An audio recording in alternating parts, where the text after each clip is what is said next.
That's a good point. That is a good point. Bring out all the A-team. I'll tell you even a better point. What's that? That's an even better point. Neil will appreciate. Yes, Hank. Neil is here. He'll take you up to Doy.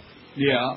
Yeah, the Mo Man is on. I guess he was on yesterday. He came back from New York. We got a couple of new Mo bits today, as a matter of fact, just in honor of his return. A couple of really good ones, too. I'll be listening. I'll bet you will.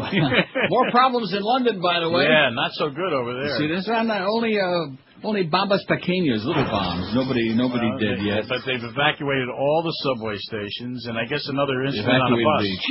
Yeah, and then there was a bus. The windows in the upper deck blew out, but they were just like little nail bombs. You know, this is just. I guess they better get used to it. Yeah. So all you people planning your summer vacations, where do you want to go? London or Israel? Which one sounds appealing to you? And be sure to ride the tour bus. I think it's a blast. I think Las Vegas sounds good. Yeah. Well, you're going there soon, right? Actually, I won't be there till the end of August. Yeah. But I'll be going to Chicago on the 13th of August, and then I'm going out to San Diego to Del Mar. Whoa, what tough assignments those are. It's brutal, but somebody has to go. Chicago, Del Mar, and Vegas. Yeah. Oh, brother. Got the Arlington Million. You got almost as tough a life as I have. Almost. Nobody has the life you have. It is Thursday, which means another tough assignment today. Solid 4-hour show, no ball game, no nothing. Although we might pop on the BBC a little bit here. Like people got hurt simply in the scramble, and that really is the picture that you get from. What is their story, man? And if they could all have a collective good bowel movement, I think it would be so much better for the way they speak and the way they act. The Brits are so constipated. I just wish they'd catch some of these guys. Yeah. But that seems to be an ongoing problem. It should be no problem over there. There's only how many million of these people over there? Well, they seem to have zeroed in on the people who were responsible for the last one. Well, the last one, but see, it's always keeping one step ahead. Yep. There's so many. And, of course, that Iraq attack, that was really a very good idea as far as inspiring a lot of suicide bombers and a lot of crazy people and a lot of pissed off people. About Judge Roberts. Yeah. How about... Well, he didn't get the gig doing CBS News anchoring, so I guess he had to do something. John Roberts. Yes. How about salt and pepper here? Another guy who was in Florida helping Jeb make sure that his brother got in. Right. He was part of that whole thing. That's correct. That's great. He also, let's see, I have a story on him in my huge pile here today about how he was involved in the French fry case. Remember that thing about freedom fries and French fries and all that? He was in that? No, not freedom fries. Yeah, I got the story here. Yeah, we were going to change the name of French fries. He would be called on, during his career, he ruled on a case that hinged on one of the simplest of human actions, the eating of a single French fry. Incredible? Yeah. He ruled in the District Court of Columbia in the case of a girl who was arrested at the age of 12 after she was seen popping a French fry into her mouth in a metro subway station. Well, we'll get into that later. Boy, he had to handle that case? Yeah, the French fry. That was the biggie. cream fries. I'm sorry. Ever see the French fry? I'd sure like to. As I get older, I become so much more bigoted, and I'm no longer ashamed of it. Because I have more contact with different kinds of people, and I discover I can't stand most of them. It's like the British and the French. So you want to change the name of French fries? And I still have this Jamaican thing, Mon. What is that? I just haven't had good experiences. I'm sure that they're... And the Israeli thing. I told you the other day about those Israelis at Woodbine. Oh, yeah. Brother. That was really... enough to make me anti-Semitic. Things aren't very good in Israel either. I wanted to pee on their Hamantash next Purim if I get a chance. I was so peed off about it. Sorry, Joyce, can't say pee. Sorry. I didn't know that. That's another one? I have an aunt who says anytime she cooks, she says there's nothing like a good pee. Oh, I had a call from your close personal friend the other night. Which one? Jeff Rimmer. Speaking of cheap. How's he doing? You know, I'm sure that you must know this, too, because you're so well known. You're on TV and all the thing. And there are people in life who want to use you as a human prop. So they schlep you around or they call you on the phone and they got somebody else. Oh, look, I got Hank on the phone. Oh, yeah. Oh, do I hate that. Man, Rimmer, don't do that again. Stop it already. You've got Doug McClain there buying him dinner, of course. And they're passing the phone back and forth. And it was kind of like that bit with Al Michaels and Mo that we got. That whole bit. Yeah. And it was kind of like that. And they're both, and there was nothing funny going on. And I was 8:15 at night. I'm watching TV, minding my own business. and I should never have answered the phone. Just by the sound of the phone ring, I should have known it was a real pain in the ass. It was him and McLean? Go away, Rimmer, okay? Go away. Oh, and then he's telling me about, he's listening online because he's got no life because there's nothing going on in the summertime anyway. In Columbus? And he listened to our crossover one morning when we went on at great length about hockey. I said, you must be doing magic mushrooms. Hank and I never spent more than 15 seconds talking about hockey in the lockout because, it's a tune-out. Yeah, you don't want to talk about that. Huh? You don't want to talk about that. Of course not. And I told them nobody even here cares. Doug is telling me, here in Columbus everybody's all whipped up. I said, I'm glad they're whipped up about it there because nobody here cares in Toronto. And if they don't care here, how can they care any place? And I see the article, Barry Jackass has a big blurb in there yesterday in the Herald about, in the first 3 days after they announced the deal was done, the Panthers sold 100 season tickets. 100. Isn't that exciting? That's really newsworthy, it seems to me. And their payroll may approach $30 million. Well, guess what it was last year? The lowest in the league, $29 million. Yeah, now they have. Well, we don't want to talk about this. That's right. Let's not. See, I'm not going to get me sucked into talking hockey stuff. Nobody cares about that. No. But the next week it'll be interesting though to see. No, it will not. No, it won't. Who stays and who goes? From all these teams. Who cares? I just don't care anymore. I've given up. Well, if you've given up, there's no hope for the game. I found that there's life beyond it. Okay, they're just the whole sports thing. I shouldn't say your that. Favorite. I know your favorite sport now. What's that? Slot machines. No. No? No, I wouldn't say that's a sport. That's like a charitable donation. My favorite charitable pastime. I see. Yeah. Ted Turner, Bill Gates, they give millions and billions away to charity. And I give, thousands. It's just one of those things. You can't win for losing. But I have a good time. Hey, that's what counts. That's right. Kill some good time. And another good thing, George forgot to remind me to mention the magic word to you today, cinnamon. Did you hear me talking about that the other day? Cinnamon. Cinnamon. I heard you talking about cinnamon. Go online and do a Google on cinnamon and blood sugar, and you'll be amazed. Do you like cinnamon? Not particularly. Oh, well, like I said. Told you about them capsules. I'm not big on sugar stuff. Really? No. Well, no, I'm not talking about it with sugar. I'm just talking cinnamon. Cinnamon has it has a tremendously positive effect on your blood sugar, mister. I'm just telling you that right now. So we like to keep you alive. I like cinnamon with oatmeal. Yeah, well, there you go. I think I'll have that tomorrow morning. Well, I'm telling you, don't get the cinnamon with sugar, but go to do you have cinnamon? No. I'm asking you. You don't even have anything in your refrigerator. My refrigerator is somewhere in the kitchen. This is a man who hasn't had a meal at home in 15 years. I think the last hurricane season when you got locked in, remember? Yep, that's right. I heard you talking about the fact that there's nothing in your refrigerator. Yeah, I had nothing. I don't understand that. How can you eat all your meals out? I don't know. It seems like the thing to do. It's better than having to prepare it yourself. Yeah, that's true. Maybe I'll hire a housekeeper. Maybe we want to get you one of those flavor wave ovens that I got for everybody else. We ought to get you one. How about if I just get a housekeeper? Yeah. And let the housekeeper... About 25? Yeah. Mm-hmm. Let the housekeeper prepare my meals. Okay. Sounds good. I think Screw Ann used to have a housekeeper, didn't she? I have no idea. She and I... The few times we conversed, it didn't turn out so well. A few times you were screaming at her. I was thinking yesterday, I don't want to talk about horse racing either because it's also boring to most people, but Patrick Valenzuela is the only person in America who's been suspended more times than Hank. That's true. Yeah. And boy, it's just amazing. He's got more lives than the ever-ready cat. P-Val, listen. Okay, so he's a good rider, but Jesus, how many chances does he get for crying out loud? Every time he comes back, he just keeps winning. I know. It doesn't matter how long. Next thing you know, Chris Stanley's going to make another comeback. It'll be tough. I doubt that. They'll dig him up. All right. On that note, have a nice Thursday. day. I don't think you're going to be losing too much today. You're going to save it up for the weekend. I'm working today. Oh, are you? Yeah. I have to go do some interviews up at. I'm actually going to interview Marino for. Be sure. I got a big kick out of that story about how Shula finally took their gloves off and is ripping Jimmy. I love that. Nice going, Shoesmeister. The brainstem is ripping Jimmy Johnson. You know what? He always has tried to in a subtle way. Now he's coming out. Now he doesn't have to pull any punches. Right, but he's the only guy. He got set up. Jimmy set him up right there on national on Fox TV and set up for the fall, and then he came in here and fell on his own ass. So anything negatory about Jimmy Johnson, I love it. Shula never refers to him as Jimmy. Yeah. He's the only guy in the world who calls him Johnson.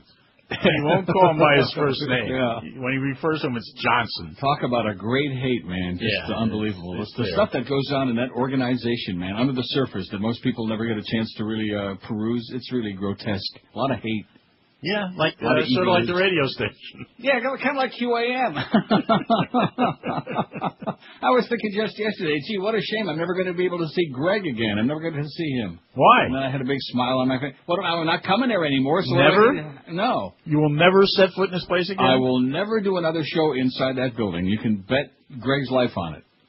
Okay. I know, because all my trips down there now are coincided with part of, like, if I have, like, a week off. Yeah. So I, like, spend a weekend and then a couple of days there. So I'm there 3-4 days and do my doctoring and take care of business. And I get the hell out of there. Why should I be there putting up with their grief when I can be here enjoying my life and away from all their aggravation? That's what's good about it. In a studio that, by the way, everything always works in here. Oh, yeah. Oh, where you are, it does. Yeah. As opposed to the other day on Tuesday. I mean, I'm only on 2 days a week, and we can't even keep the damn transmitter running. I heard that. Yeah, that was nice. What was it, about 8-9 minutes? By the way, you were on there for a while when you didn't think you were. Oh, it's a good thing we didn't say, yeah. I used the P word. I did? Yes. Give me a little P, as in... Well, actually, you referred to, it was, you had to go... go pee. Yeah, well, you didn't say that. You said that's okay. You were going to. That's okay. As a matter of fact, we got to test the dump button. I'm glad you mentioned that. We got to test the dump button here in just a second because I'm not so sure that this one is working. So, although we have 2 backups there. So. Anyway, a lot of practice from the Stern Show in dumping stuff. It was one of those things where I was in the car about to go in. I was going to buy the. Oh, by the way, thank you. I bought the Samsung. All right. Good choice. And I was there in front of Sound Advice. Yeah. When your power went out. Yeah. And so I was sitting there listening because I could hear you and George talking. Oh, brother. Well, we had a feeling we might be on. We weren't too sure, so we really tiptoed around the tulip, so to speak. So it was riveting radio. But thanks for the suggestion. That's like the time Pharrell and I were doing the show. Remember the transmitter was out for a change, and we were doing the show on the internet? I was saying, which time? No, I remember one time we did like an hour, I think, on the internet and used every word that's ever been invented because it wasn't on over the air. Maybe next time when we have a power outage, we'll try that. But thank you for the suggestion. It's a great set, it really is. What do you get, the 52? I got the 52. Yeah. And I got the 46 because I have a small room here. But, boy, what a beautiful picture. And wait, have you watched any ball games on it yet? I haven't watched anything on it yet. It'll be delivered on Tuesday. Oh, but I watched it in the store. Again. You're going to have to start putting food in the refrigerator. Yeah, I you're think not going to leave the houses off, and I'm telling you right now. I thought about that. Oh boy, it is just phenomenal. So I owe you. Thank you. Okay, enjoy it. As usual, you give good advice. Yes, I do. Sound advice. On that note, have a great day. And you. And stay out of London. I will do that. And Tel Aviv. Yep. And Baghdad. Other than that, Seyfried Calder. See ya. Bye. Honey, Junior. Makes me wanna go. Take off my jacket pants and go. Kick my belt around and go. I think that China get cranky. Toy toy makes me lose control. I never say joy, you gay sport holes. Oi, baby. Door, door, door. Door, door, door, door. Door, door, door. Door, door, door,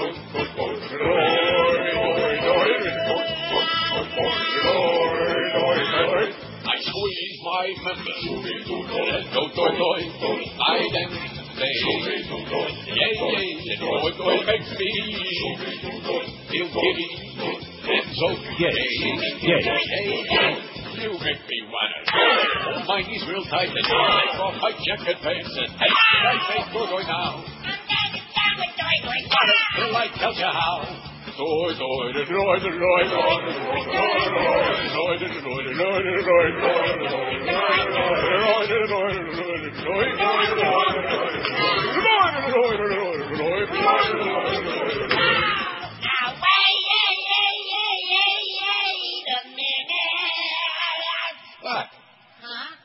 this is not the song? Okay, it's 12 past 10 at 560 WQM. They got, don't get all panicky now like the American networks. I got a really good fax here that says, what a difference for example, here's the BBC. Talked to somebody just before I came into the studio in University College Hospital that, in fact, she had seen armed police there, Another little episode in England this morning, or this afternoon over there. They're 5 hours ahead of us. And at any rate, they got, like, small bombs, nobody dead. It's just like, they better get used to it. That's what I'm thinking. Anyway, here's a fax that says, what a difference. Fox News, CNN, MSNBC are all whipped up into a frenzy this morning over the London bombings. I'm listening online to BBC London 94.9. Everyone is calm, cool, and collected, and just reporting the facts. What a difference. The U.S. media is sick and needs help badly. Absolutely correct. Right. So here's what's going on. Three stations have been affected. And, of course, a bus. Police and emergency services are responding to incidents at 3 London Underground stations and on a bus. There are unconfirmed reports of a nail bomb exploding at Warren Street Station. No reports of other casualties at the scene of the other incidents at Oval and Shepherd's Bush stations and on a number 26 bus at the junction of Hackney Road and Columbia Road in East London. Television footage showed that the bus, which appeared to be intact, had been evacuated. It says it appeared to be intact here. This is from The Guardian, but the windows in the upper were blown out. Metropolitan Police Commissioner Sir Ian Blair appealed to Londoners to stay where you are, what he described as a very serious incident. Sir Ian said the explosions were smaller than on the last occasion, but we don't know the implications of all this yet. An initial examination carried out by police in protective clothing at Oval Station has shown no trace of chemical agents, said a spokesman for Scotland Yard, Inspector Lestrade, who's on the case. He is a case, ain't he, Inspector Lestrade? Okay. Okay, I like that long crossover there with the Humperman. It's already 10:14. It's already break time here on WQAM. To actually make it activate. There you go. They're palpitating and activating over there in London because they stirred the hornet's nest, like some famous philosopher once said. They stirred the hornet's nest. They stirred it all up. They did the Iraq attack, and now they're reaping the negatory benefits from it. Nice going, Tony Blair, and, of course, George W. The Emerald Coast is Florida's #1 Asian gourmet buffet. That's not just Neil's opinion. That's as rated by Zagat Restaurant Review. You asked for it, and now every Friday through Sunday night, Lobster Fest is back by popular demand, featuring Maine lobster served Thermidor style. And you can still enjoy Crab Fest every night with Alaskan snow crab legs, Dungeness crab, and Jonah stone crabs. The menu still includes fresh oysters on a half shell and a sushi bar with over 30 different items. In addition, the Emerald Coast has got your hand-carved prime rib, and from their flaming grill, delicious, succulent, juicy New York steaks cooked just the way you like them to order. Top off dinner with dessert at the unbelievable 40-inch chocolate fountain, where you can hand dip your own strawberries, marshmallows, other decadent treats. Just stick it in there. Don't forget, the Emerald Coast promotes healthy living, too, cooking all their fine cuisine with cholesterol-free canola oil. No MSG, no cornstarch, no MSG headache, no crap. So book your reservations at one of Emerald Coast's 3 locations for a real feast, a real pig-out. They're in Sunrise, Sunny Isles Beach, and Pembroke Pines. For the Emerald Coast, call 954-572-3822. Lots and lots of imitators. They're just about every street corner now has got another one, but there's nothing like the Emerald Coast Chinese buffet. When it comes to sports, we're the authority. Sports Radio 560, QAM. Neil God.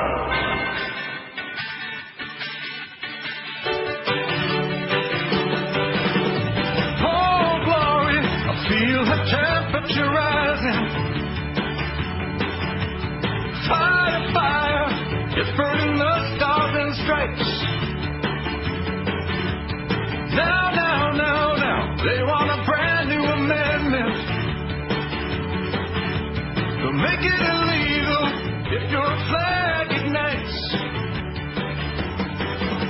The Congress is making speeches, 'cause they're trying to teach us that ain't no freedom of speech to burn a flag. Lord have mercy, they're burning a flagpole today. You would think with all our problems, the Congress would try to solve them, instead of getting involved with burning flags. Burning flags. Don't want a bunch of burning flags. I'm pretty impressed with the power of Neil again. Neil, God! Got Hank to buy the Samsung instead of the other stuff he was going to buy. Yeah. Which, I mean, I have no vested interest one way or the other. I just want to make sure it's his first HT set. Might as well get the best one going. And I talked to the salespeople, and I viewed them all, the Sony and this one and that one and the all of that stuff, all of these things. And I still say I'm really pleased with my set. So I'm pretty impressed, aren't you? That's not what Gary Sarner said. Gary Sarner can blow it out his ass, okay, with the halava on it. Here's George's poll from yesterday, speaking of that. Oh, before we do the poll, now we have, see, I want to do this little test of my yellow button here, but we have to keep going on and on. No, because I don't want to, bleep out the bit. It was a pretty good bit. The burning flag. And now is Duff in there doing his assignment? I mean, we're giving him something to do anyway. We're sending Josh in there to make sure that all of the people are in position. Huh? Yeah. Yeah.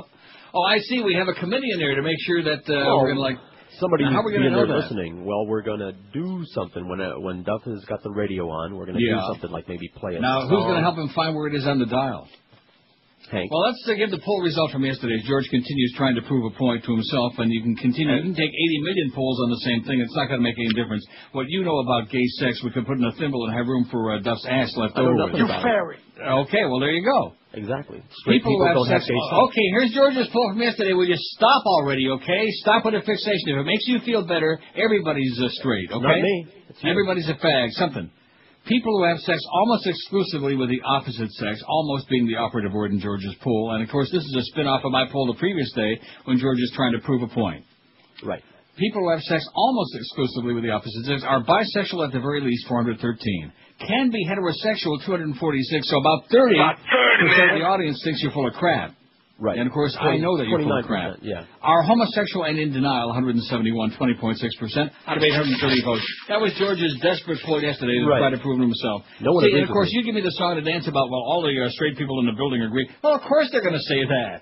They're all going to say in the building and outside of the building. And all the bisexuals in denial will agree with you. Yeah. Okay, whatever you say. What difference does it make? Okay, here's today's poll before we get into Scotty being dead. Oh, Scotty's dead. Beam his ashes in outer space, which is exactly what they're doing. Isn't that pathetic? We're ready now that you got that music going to okay. do the test. Wait, keep the music going or something. What do you mean by that? I guess we... well, in other words, they're not going to know. I'm going to hit it right now. Okay. Right. I hit it there, so that should, take them aback. And, of course, I have no idea how that's going to work because there's this 75... Tune in about 11:30 and we'll find out if the dump button worked. Well, I have the door open here and Duff's listening, and then he just ran back in the office. What do you mean by that? He just ran back in his office. He was listening. I told him you hit it. Yeah. And then he just ran back. Oh, well, he's got plenty of time. You don't have to run. Take your time. Okay, we got those 14 7-minute delays. That's 98 minutes. And, like I said, about noon you should find out. So where's the report? Is he going to come running breathlessly back in and say, nothing happened? No, nothing happened. Nothing happened. What? Well, let's try it again. Try it again? Yeah. But are you telling me? I think I've had this nervous feeling here for a very long... The thing with the chatter is that there's no definitive play, so I think you should play some music or something. Here we go.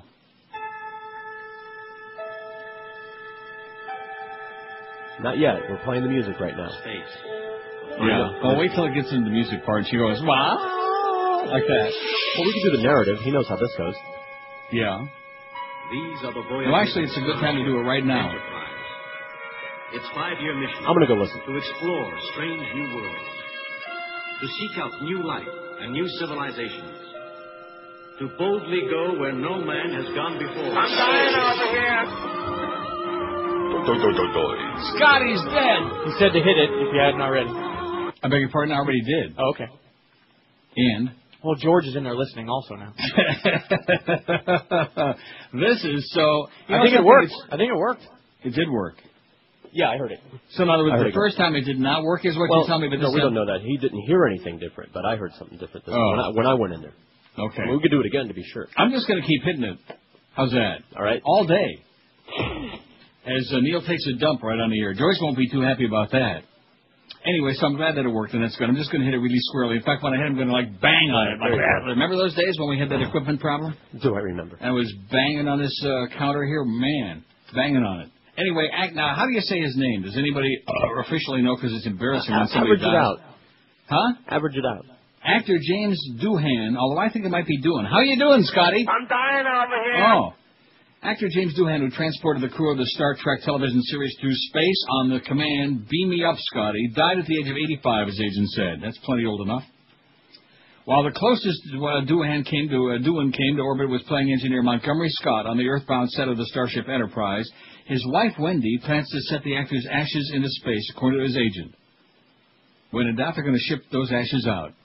The couple had long ago agreed that his ashes would be launched into the final frontier, space. They are to use Space Services, Inc., a Texas-based company that rocketed the remains of Star Trek creator Gene Roddenberry and the 1960s drug guru Timothy Leary into the firmament. The Canadian-born actor, bet you didn't know that, eh? No, I didn't. Died in his sleep at his home in the Pacific state of Washington after a long battle with Alzheimer's disease and after coming down with pneumonia. His longtime friend and agent Steve Stevens said his wife of 28 years was at his side. He loved being Scotty, Stevens said, referring to Doohan's role as the curmudgeonly engineer in Star Trek, which catapulted him to worldwide fame. He loved the whole Star Trek thing. I don't think people knew what a terrific actor he was, he said. Space, the final frontier. What a talk-up. Doohan performed in more than 2,000 radio and television shows before landing what would become his trademark role in the Star Trek television series that debuted in 1966. Isn't that interesting? Bill Shatner, another Canadian boy, eh? Doohan immortalized the fantasy starship's engineer, a pragmatically blunt bear of a man who repeatedly mangled miraculous repairs while crew members dealt with the adversities and adventures of space, the final frontier. The television show inspired a series of movies starring the same crew, headed by William Shatner as Captain James Kirk and his first mate Leonard Nimoy as Mr. Spock, who was all ears. The TV series and films were worldwide. That would have been a great line, wouldn't it? Are you listening to me, Mr. Spock? I'm all ears. Oh, that would have been cute. James loved the idea of being in an airport and people from some obscure country, barely able to speak English, like Miami, would come over to him and say, "You're Scotty. I've never known someone so gracious with a fan," Stevens said. He routinely said, if you don't want to take time to sign autographs for fans, go sell shoes somewhere instead of being an actor. There you go. Go sell some shoes. Go over and look with the Shoe Steve or something. Haven't heard from him in a long time. Thank God. No wonder we're in such good moods, all of us, huh? I'm going to press the dump button right now. Lest you conjure him. Oh, no, we don't care. 28 past 10 at 5:60. How's the BBC doing, with those small bombs? To have anything with him. And as I said, when the man has been arrested at Whitehall. There didn't appear to be any sort of belt or bag or anything on his body. No bells or whistles or stuff like that. He did have a AccuCheck for his blood sugar. In fact, he was eating cinnamon when they apprehended him. 28 past 10 at QAM. Hey, racing fans, Pompano Park and Poker Racing and Poker is gearing up for its final 3 weeks of live harness racing and poker before they take a short 3-week break in the middle of August. Are you following this? Every Wednesday at Pompano Park is Dollar Night with draft beer, soda, hot dogs, and other food items just $1 a piece, plus the start of the Sunshine Steak Series for Florida-bred trotters and pacers. And, of course, there are great poker tournaments every afternoon and evening in the poker room with free drawings to win betting vouchers every live racing day in the poker room from 4 to 7 p.m. Friday is Superfecta Friday with Superfecta wagering in every race. And then this Saturday, July 23rd, there'll be free drawings to win a 32-inch color TV and or betting vouchers after every live race. It pays to come and plunge your guts out at Pompano Park Racing and Poker, located just a half mile from both I-95 and the Turnpike. Pompano Park is easy to get to, and best of all, offers you free admission and free general parking every single day. Live harness racing in the Poker Room open every Wednesday, Friday, and Saturday. Poker Room is open from noon till midnight. Live racing gets underway nightly at 7:25 p.m. Pompano Park, a block south of Atlantic Boulevard on Powerline Road, where Wayne Temple, I understand, is going to be driving this weekend. Call 954-972-2000 and maybe even Clarence Ayotte for the current racing schedule, or go online at PompanoPark.com. Pompano Park, horsepower you can plunge your guts on. When it comes to entertainment, we've got the biggest personality.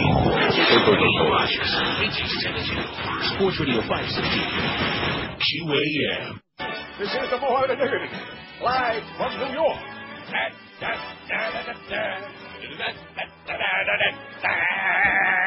Now I'm up here, and you're down there in paradise.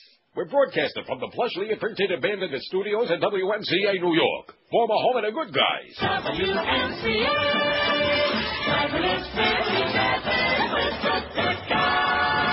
yeah, it's good to be back in New York. A town so great, they had to name it twice.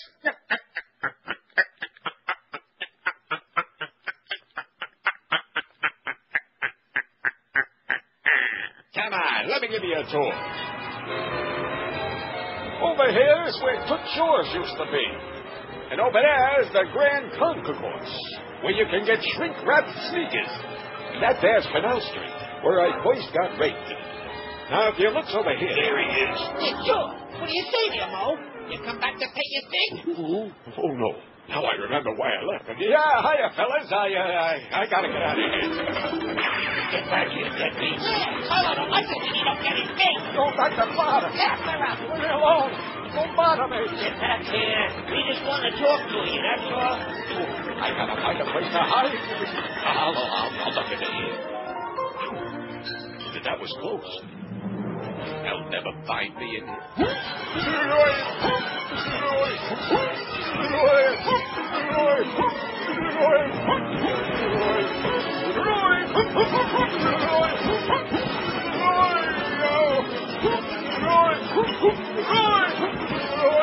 Don't look here. Where am I? What's that sign say? You're standing in the middle of the crossroads. How about before the numbers come out? The book comes out next Wednesday. How about if Mo says a prayer for us, kind of like Baruch Atah Adonai? Doi. Can't hurt. Yeah. Anyway, here's the poll today. The thing I'm least likely to do is, let's add a couple more on here, at least one, play golf. Okay? I just came up with a whole bunch of things that I think people are least likely. And anyway, here's what we got so far. 259 votes, which is pretty good considering that everybody's out of town. 259 votes. Least likely to have gay sex, 193. 74.5%. Listen to Sports Talk, 27. Eat sushi, 16. Read the stories on Neil's website, 9. Get laid, 7. Pick up a dinner tab, 2, so Rimmer voted twice. Watch other people play sports, 2. Read a newspaper, 2. And watch TV news, 1. You notice that? Read a newspaper, 2, and watch TV news. They're like last or next to last, which means people lie a lot, in case you haven't noticed that. Mm-hmm. I don't believe you. Most of you don't read newspapers, and certainly most of you don't watch, unless they're considering like, Comedy Central and Jon Stewart. Like, that's really TV news. Hey, we love the fake news. Closer than you get to real news anywhere else. We should probably have put on, well, no, I'm not going to change it, because they're going to lie about it anyway. Oh, no, we're all very tuned in. We love those bedtime stories. Back to bring you some latest pictures. We were speaking to our correspondent. Yeah, look at these pictures. Just a few moments ago about an incident that happened in Downing Street at just about 3:15.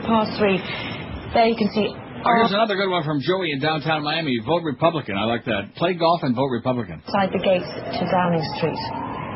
Well, there you see very dramatic pictures of the moment. Only about 10 minutes ago... I want to know where are these sniffer dogs? At the bottom of Downing Street. Yeah, we were listening before the show, and we were talking about bringing out the sniffer dogs, and George just peed in his pants. Oh, brother. You haven't had the experience with the silly-ass Brits like I've had, because I haven't been to Europe so many times, especially Amsterdam. I don't think I'll be able to stop Brits laughing. again. They are just... And, of course, most of them, the ones that show up there for some reason, are the thick necks. You know what I'm talking about? Yes, With the big heads and the thick necks. Sure. Oh, Bucket brother. heads. They must have a factory where they stamp them out. Where the royal family stamps them out. Probably it's right next to the place where they used to make that poison gas. Anyway, Frank in Hollywood says, not to pick on Mo Howard Davided, but he originally came to the area to broadcast Dolphins football games. I suppose that included a sports show to complement his Dolphins broadcast. Now that he doesn't have the Dolphins gig, why is he still on the radio? Well, you'll have to ask him. He'll be on 2 to 4 this afternoon, followed by Mad Dog and then Geldy 7 to 10, Lenny Martez and Todd K 10 to 2, and that's our lineup. Oh, wow. Anyway, it says, why is Mo still on the radio? His show is marginal at best. Aside from some decent opinionated comments, his show is not very entertaining. Well, he's seldom illuminating, but never entertaining. But it is professional. Right, it's very professional. I give him credit that the New Yorker cause has subsided, says Frank, but still, why is he still here? Can't he get a gig back in New York? No. Isn't that all the good talent? Is it that all the good talent like Joe Rose have been wronged by WQM, that Mo is all they have? Yes. Can't we get 8 hours of Mandich? No. Even better, 8 hours of Neil? No. Or 4 hours of Neil and 4 hours of George? No. Just kiss the radio, Frank, okay? Kiss it that you can still hear anything before the jackbooted goofballs come along. I love this article. You know Deborah LaFave from Tampa? Yes, I do. A teacher accused of repeatedly seducing the 14-year-old pupil is too pretty to go to jail, her lawyers say. Right, I agree. I'll take care of her. Well, one of the Menendez brothers was kind of pretty. Which one? The one with the piece? The one with the bad hairpiece. Deborah LaFave, 24, who's got real hair. I don't know. Well, maybe this is not a great picture. She's okay. Faces up to 30 years in Florida jail on charges including lascivious battery, and there's nothing worse than having lascivious batteries. Ask Sally Fitz, she'll tell you. If the food fits, wear it. Her lawyer at the pretrial hearing told to place Debbie into a state women's penitentiary, to place an attractive young woman in that kind of hellhole is like putting a piece of raw meat in with the lions. Meat. Ms. Lefebvre, a former pinup model, will claim she was insane due to emotional stress and didn't know right from wrong when she had sex numerous times with Matthew Merchant when she was a middle school reading teacher. She was crazy about it. The boy told investigators they had sex in a classroom or house and once in a vehicle while his 15-year-old cousin was driving it. The vehicle, that is. He said Lefebvre told her from her marriage that her marriage was in trouble and she was aroused by the fact that having sex with him was not allowed. Oh, that's great. It's called the forbidden fruit. Speaking of Miss Rudge, the forbidden fruit. Yeah, you notice that poll we took on Tuesday, that survey? Yeah. I didn't see the final result, but I can't imagine it would have changed very much. Not that many gay. Like about, 4 or 5% between the lesbians and the others? Okay. Wasn't very much. It's always 10-ish% if you had it. I think you chased him away because you keep playing that. You fairy. See that thing? I think you chased him away. You fairy. Let's see. Here's the facts from Mike from Davie, who says, I think you'd enjoy this movie, The Magic Christian, 75+. The Magic Christian stars are Peter Sellers and Ringo Starr, with guest appearances by John Cleese, Lawrence Harvey, Raquel Welch, Yul Brynner, Roman Polanski, Cedric Hyde. Cedric? Obviously misspelled. Who the hell's that? Never heard of him. Oh, Cedric Hyde White. I still don't know who that is. Music is by Badfinger. I love Badfinger. They're almost as good as Stinky Finger. The movie really has its minutes to enjoy. Okay, thanks a lot, Mike and Davey. I'm going to check that out. What's it called? The Magic Christian. Oh, brother, The Magic Christian. I remember Ed Christian, a real whole ass radio jerk. I think I feel like playing jingles. Let's play jingles and hit the dump button. 20 till 11 at 560. We got the Momeister. The world famous Mo Man is coming along at 2 o'clock. In spite of your protests. Oh, that's right. We don't. Look at that. Here I sit with a piece of copy in my hand. When it comes to entertainment, it's Neil Rogers. Sports Radio 560. Huh? He's lame. Heard the song that he calls your life, and I wonder if he's a chick or a guy. Why? He's in touch with the feminine side. His guitar is acoustic, and his voice it kind of makes me sick. So sick if you like this dude, you must be high. There ain't no way I listen to that sissy crap. He makes me wanna throw up right in my lap. I hate every day.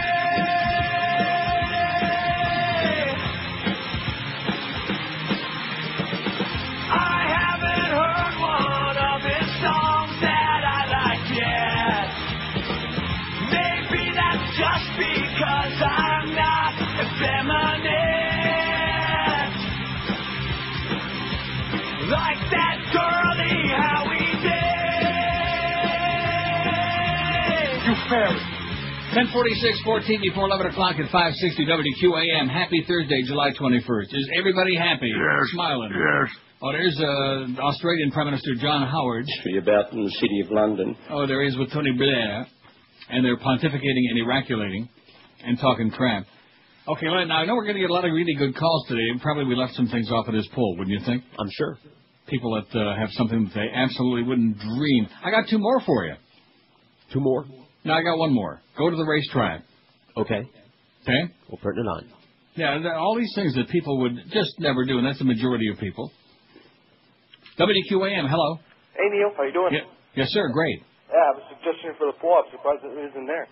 It's joining the Army. That's the thing I'm most likely least to do. Excellent choice. Good thinking, man. No problem. Okay, see you at the border. Join the Army. Join the military. Enlist in the military. That's an excellent choice. Don't do it. Don't be human fodder. For your fodder, man. That's what they want you for their fodder. To send you over there to be a human sacrifice so that they can pound themselves on the chest and say, hey, look at this. We're spreading democracy. Freedom's on the march. All this other bullcrap. And, of course, now we're seeing the fruits of their insanity. And the people in London better get used to this. This is going to be a way of life, just like it is in Israel. It's going to be a way of life. It's going to be happening all the time now. Because not only do you have the original, group from a couple of weeks ago, but now you got the copycats and the impressionable punks and all the guys that want the 72 virgins right now, all of this stuff. Crazy religious fanatics, and excuse me for the redundancy. WQAM, hello. Hello? Yes, sir. Yo, for the poll? Yep. Have new material. Bye, bye.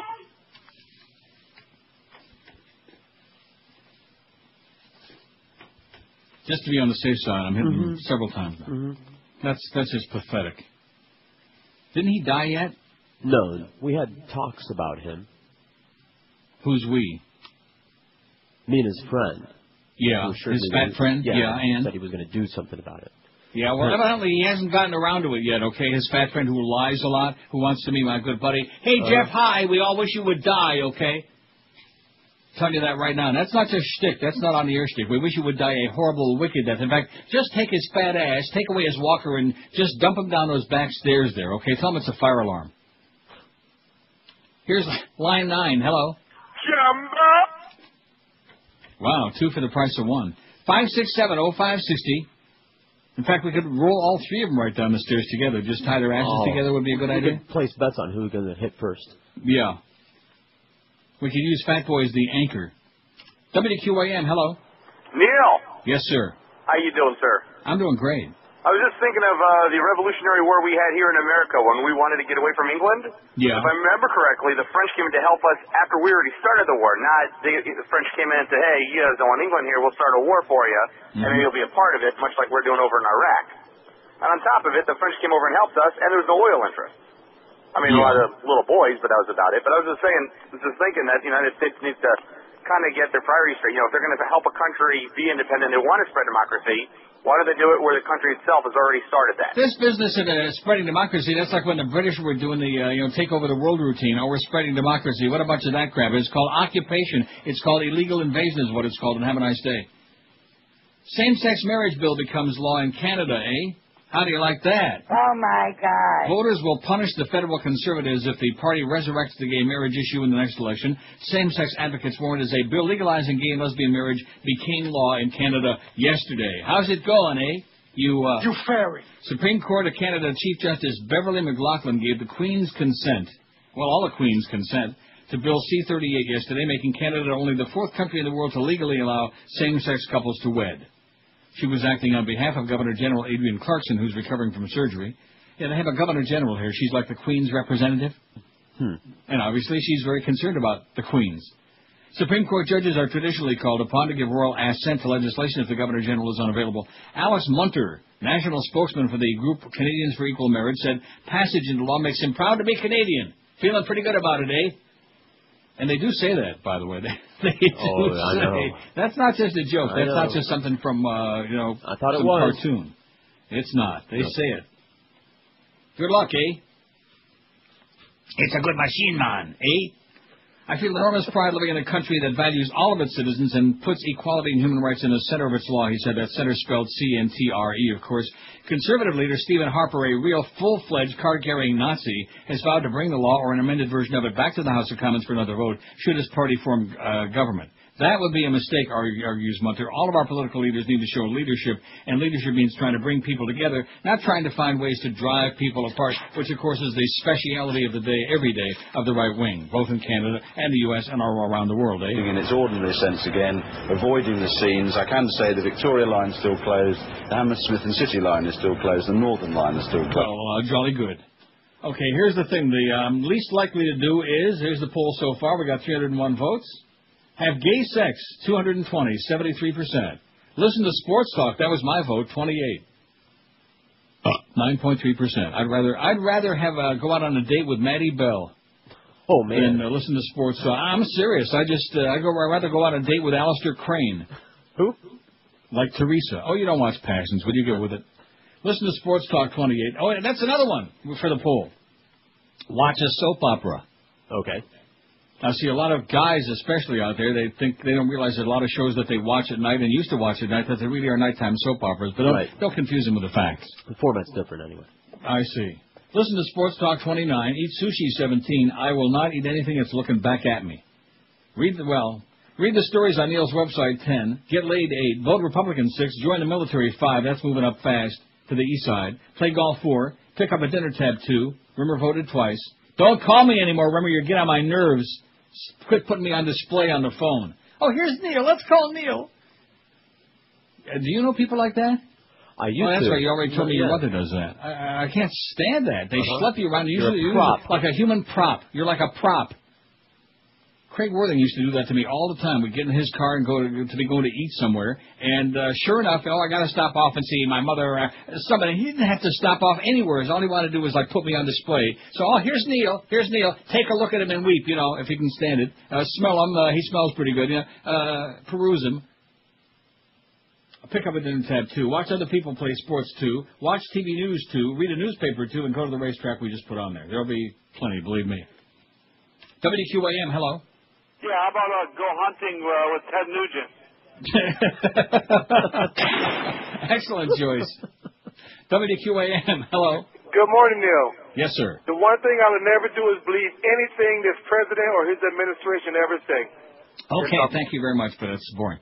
5670560, pound 560 on the Verizon Singular wireless line. I mean, I understand what he's saying, but it just, Yeah, I know. no matter what the poll question is, they always want to bring it back to that same... We got that on there. We got Vote Republican on there. There you go. That's good enough. Don't be doing no mo. WQAM, hello. WQAM, hello. Hello? Yes, sir. Yeah, I wanted to get on the air talk to Neil. About what? I wanted to tell him how vehemently I disagree with his comments this morning related to the London scare that's happened this morning. You disagree with what comments? The comments that he's made about Londoners can expect this more and more, and it all has sure to do they can. With their presence in Iraq. I think that's a big part of it, you bet. Is this Neil now? Sure is. Neil, come on, man. They were doing this to us all over the world, but way before we went into Iraq. Who's us?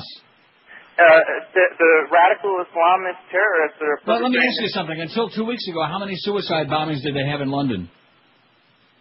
But you can't just say that what we're doing is causing them to do this. They have the ideology. It's not an opinion. It's a fact. It's already well documented. There have been 80 zillion articles. If you'd read our website instead of just blowing off steam and smoke, you'd understand it's well documented.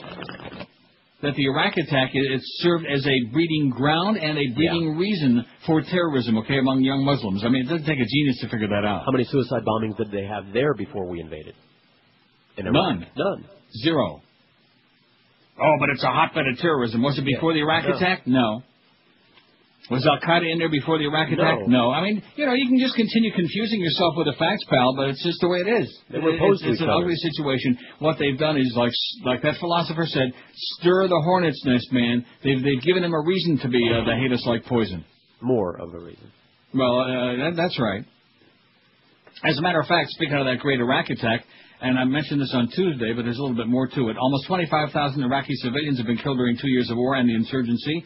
More than a third have died as a result of action by Allied forces. The first detailed and authoritative study of non-combatant casualties claims that an average of 34 Iraqi civilians have died every day since the conflict began. An average of 34. Now, can you imagine if there were bombings and shootings and all kinds of stuff going on around America every day that would cause 34 people to be dead every single day, innocent civilians? People would be screaming bloody murder. Somebody's got blood on their hands, and of course they do, but it's those towel-headed Iraqis that we really don't care about in spite of all the rhetoric about, we got to export democracy and freedoms on them, our bullcrap. Well, they shouldn't have attacked us. In fact, if they look at that documentary we got on our website there, the Bush's Brain deal, if they take a look at that, they'll see the way we're treating the people. I'm very impressed with the way the military went into that house with all those real dangerous-looking people, that little family. Huddled in the corner just there. Terrorizing people. Kicking the door in, crashing into the furniture. The authors of the report published yesterday by a group called Iraq Body Count said the figures showed the country was descending into anarchy under the U.S. occupation and called upon Britain and America to establish urgently a method of officially recording civilian casualties, something they have so far refused to do because it's too damn embarrassing. Professor John Sloboda, one of the report's authors, said the failure of Western governments to recognize the lack of respect and not counting civilian casualties must be a contributing factor to Muslim disaffection and anger, which I just got through saying only moments ago. When it comes to entertainment, it's Neil Rogers. Neil Rogers Middays. Sports Radio 560. QAM. I've constantly expressed my displeasure with leaks, particularly leaks of classified information, and I want to know. I want to know the truth. I want to see to it that the truth prevails. If someone in this administration leaks classified information, they will no longer be a part of this administration, because that's not the way this White House operates. If anyone in this administration was responsible for the leaking of classified information, they would no longer work for this administration. Well, there's something up, no more secrets in around. Covers full for Valerie Plame. Joseph Wilson called just the other day, told Bush who is to blame. Said Karl should be ashamed for exposing Valerie Plame. Are they taking out Karl Rove? Whoa, whoa, Karl Rove. You stood at that podium and said that Karl Rove was not involved, and now we find out that he spoke about Joseph Wilson's wife. Well, the story gets better. The wife was spy. The talk is all over town. Accusations flying and someone flying. Half the White House might be going down. Driving George Bush insane. Wants Karl Rove to remain.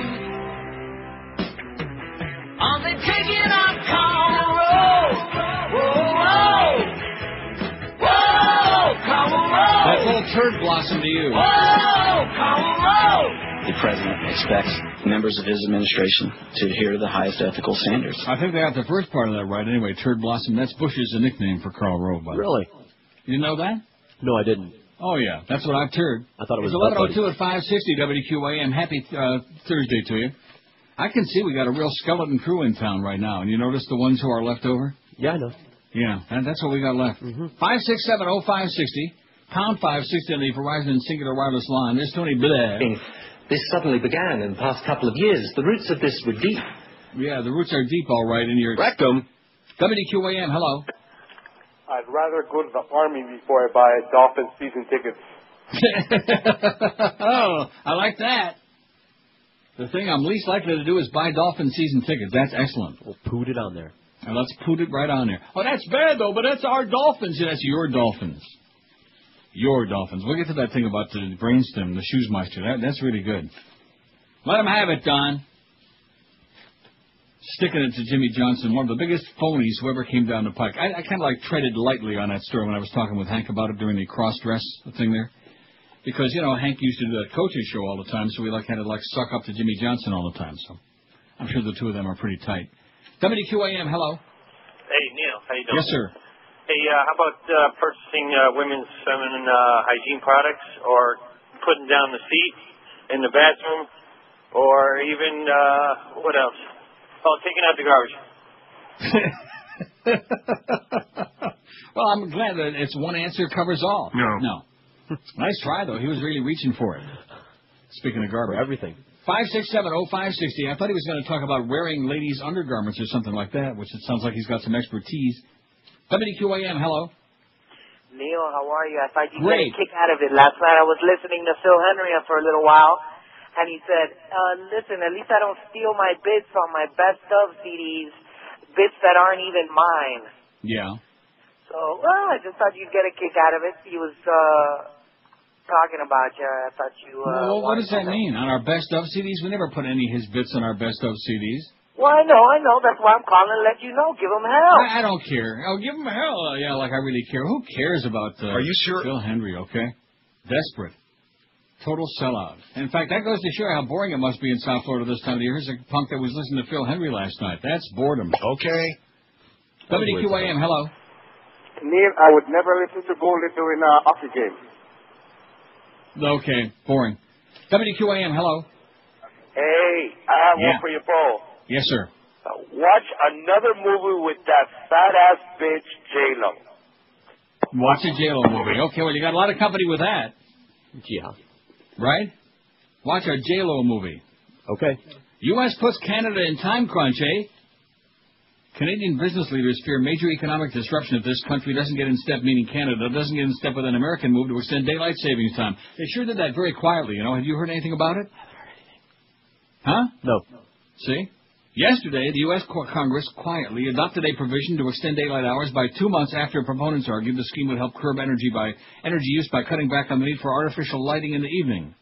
Under the legislation, part of a sweeping energy package, daylight saving time across most of the U.S.A. will now start on the first weekend in March and run through the last weekend in November. Daylight time, as some of you know, runs from April through October in Canada and the U.S. There is potential for huge confusion here. We need to be vigilant to look at the range of implications, said Len Crispino, President and CEO of the Ontario Chamber of Commerce. The change expected to take effect this fall would mean clocks in Canada and the U.S. would be out of sync in March and November, causing scheduling headaches for travelers and TV viewers and all kinds of people and radio hosts. I just changed the clock in here, that's all. And should Canada decide to follow American lead, which you know damn well they will, farmers and rural school children who already get up in the dark would face even gloomier mornings. But as things now stand, the implications for business are serious because the economies of the two countries are so integrated. I got news for you. That's one thing. I think we ought to have daylight time all year round. The whole concept of standard time is so freaking stupid, you know? Just make up your mind and keep it there. Yeah, just you know, it's nice when it's light out till 8, 9 o'clock at night. What's not to like about that? And so if the pain-in-the-ass kids had to go to school in the dark, too bad. Right. Tough. Oh, speaking of pain-in-the-ass kids, another child assaulted in Orlando, this time at a water park. Boy, there seems to be an epidemic of that going on. Don't you like that little European ring on the phone back there on my fax machine? Pronto, beep, beep, beep, beep. I'm waiting for Donald Sutherland to answer it. Boy, that was such a bad movie, that one about the... Oh, yes, it was. Horrendous. Well, you actually saw it? I'm afraid I did. What was it called? Bloody... No, I don't know.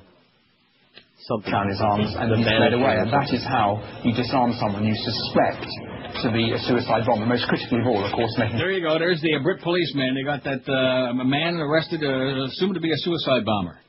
And they're going to take that bomb and put it in his rectum and see what happens. A man followed a 15-year-old Orlando boy into a bathroom at a water park and sexually assaulted him, police said. The teen was showering at about 5:10 p.m. Wednesday in a bathroom at the Wet n Wild water park when a man in his 50s approached him, Lieutenant John Mina said. Nothing could be finer than molesting a minor, that's what the guy said. The man approached him in the shower stall area and forced him to do sex acts, Mina said. It wasn't known if the teen and the man were alone in the bathroom at the time, Mina said.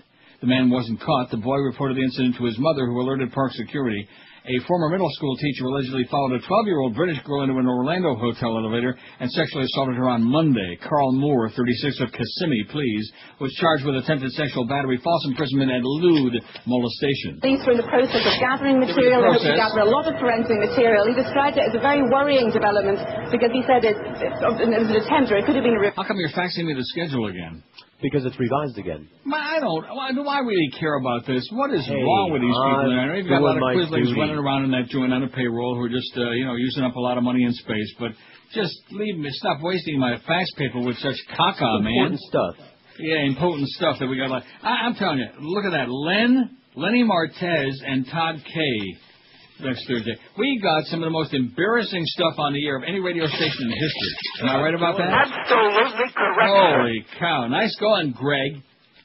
Man, our management team is putting together a real a block builder, a blockbuster. Just wait till next Wednesday when that book comes out. You'll be going, my. Look out now. WQAM, hello. Okay. WQAM, hello. There's a big fan of yours there. QAM. Yeah, he's big. Hey, is this you? Yes, ma'am. Hey, I just wanted to tell you, you are the bomb with the news, and I'm sorry about the pun. Yeah. But, did you notice every time something happens to George Bush, something blows up or something else happens to detract from the truth? And, I just noticed I finally got the day off from work, and the BBC is now running the network, so I wanted to watch my soap operas. And I'm just glad you're on. Hey, they better not mess with Guiding Light today. I'm going to be really PO'd. Me too, and the analysis. I mean, somebody's supposed to get raped today. So I'm really pissed, but I'm glad you're on the air. And if Blair would just pull his head out of Bush's ass, this would stop happening. Well, clean up your act and have a great day. What she said, all I heard was ass. She started getting so whipped up into a friend. Oh, kick, somebody's ass. 2003 memo made it clear that Plame's identity shouldn't be divulged. This is from the right-wing Wall Street Journal, no less. Boy, wait till they find out this was in there. A classified State Department memo that may be pivotal to the CIA leak case made clear that information identifying an agent and her role in her husband's intelligence-gathering mission was sensitive and should not be shared, according to a person familiar with the document. A special prosecutor is investigating whether Bush administration officials broke the law, which we already know the answer, by intentionally outing a covert intelligence operative. Investigators are trying to determine if the memo dated June 10, 2003, was how White House officials learned that Valerie Wilson was an agent for the CIA. News that the memo was marked for its sensitivity emerged as President Bush yesterday appeared to backtrack from his 2004 pledge to fire any member of his staff involved in the leaking of the CIA's agent name. In his news conference following disclosures that his top strategist, Karl Rove, had discussed Ms. Wilson's CIA employment to reporters, Mr. Bush adopted a different formulation specifying criminality as the standard for firing. In other words, if Karl Rove killed at least 5 people in cold blood, if we got his fingerprints on a weapon, then maybe he might get fired. Oh, of course he deserves a fair trial. Right? A very long-lasting therapy. Exactly, for like at least another 3 years, something like that. 12 minutes after 11, more little goings-on. Don't get all panicky now. Don't let the American networks get you all whipped up into a frenzy. The situation's under control. See, there you go. It's under control. Very nice timing, sweetheart. And everything's just ducky. Everything is ducky. They got the sniffer hounds out. And, in fact, they just were sniffing Tony Blair's, and they said something really stinks here. We know why these things are done. They're done too. Yeah. When in doubt, check it out, Tony. You idiot. You quisling. You fairy. 12 minutes after 11 at 560 WQAM. For years, Armstrong Ford Homestead has always treated everyone like family, and they want to extend an offer to you to join their family. Ford has just announced their Ford Family Plan, and right now at Armstrong Ford Homestead, you can buy a vehicle at employee discount prices. That's correct, now through July 31. Armstrong Ford Homestead gives you the same great pricing that every Ford Motor Company employee and their families get. And not only do you get that, employee family pricing, but you also get Armstrong Ford's exclusive Tires and Batteries for Life program. And for a limited time with any new car purchase, you'll also get a color TV free. So what in the world are you waiting for? Pick up that phone right now. Call 305-247-5112 and ask for David Rich. You won't get a better deal on a Ford anyplace else in town. I'll bet you Greg Reed's life on it. No bait and switch, no phony deals. And this fantastic offer is only available at Armstrong Ford or Homestead, where they always treat you like family. Armstrong Ford is proud to be locally owned and operated, and Vice President and General Manager David Rich says, bring your family to meet our family. Bring the ganze Mishpocha is what he said. Armstrong Ford Homestead, US 1 and Southwest 307th Street, just 20 minutes south of the 836. Check them on the web at armstrongcars.com and then give David a call at 305-247-5112. He'll tell you all about the Ford Family Plan. Drive a little bit extra, maybe just a few miles, but save yourself thousands at Armstrong Ford of Homestead. When it comes to sports, we're the authority. Are you sure? Sports Radio 560, QAM. Who's going to give Ricky a blow? Let's turn it on. I'm assuming a penalty stance. You say that? Where's Joyce Big Thing that we can taste it? Yeah, very destroy Virginia boy. Wow, she's overlooked it. That Buffett is a wet who's got the brains of a toy. We can still say, boys, but that's another one. Joyce says you can't put her ghetto in hold. Once they put a ball on my night in control, there is no double work when I play the wall. See you next Tuesday.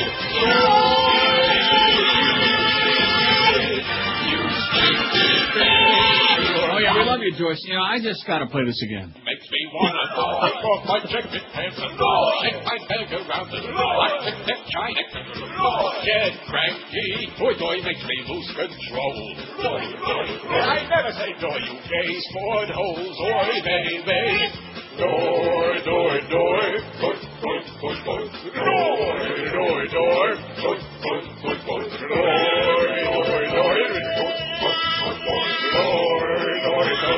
I squeeze my members. Let's go, night and day. Yay, and makes me feel giddy and so yay. You make me wanna hold my knees real tight and take off my jacket pants and take door now. Till I tell you how. Door.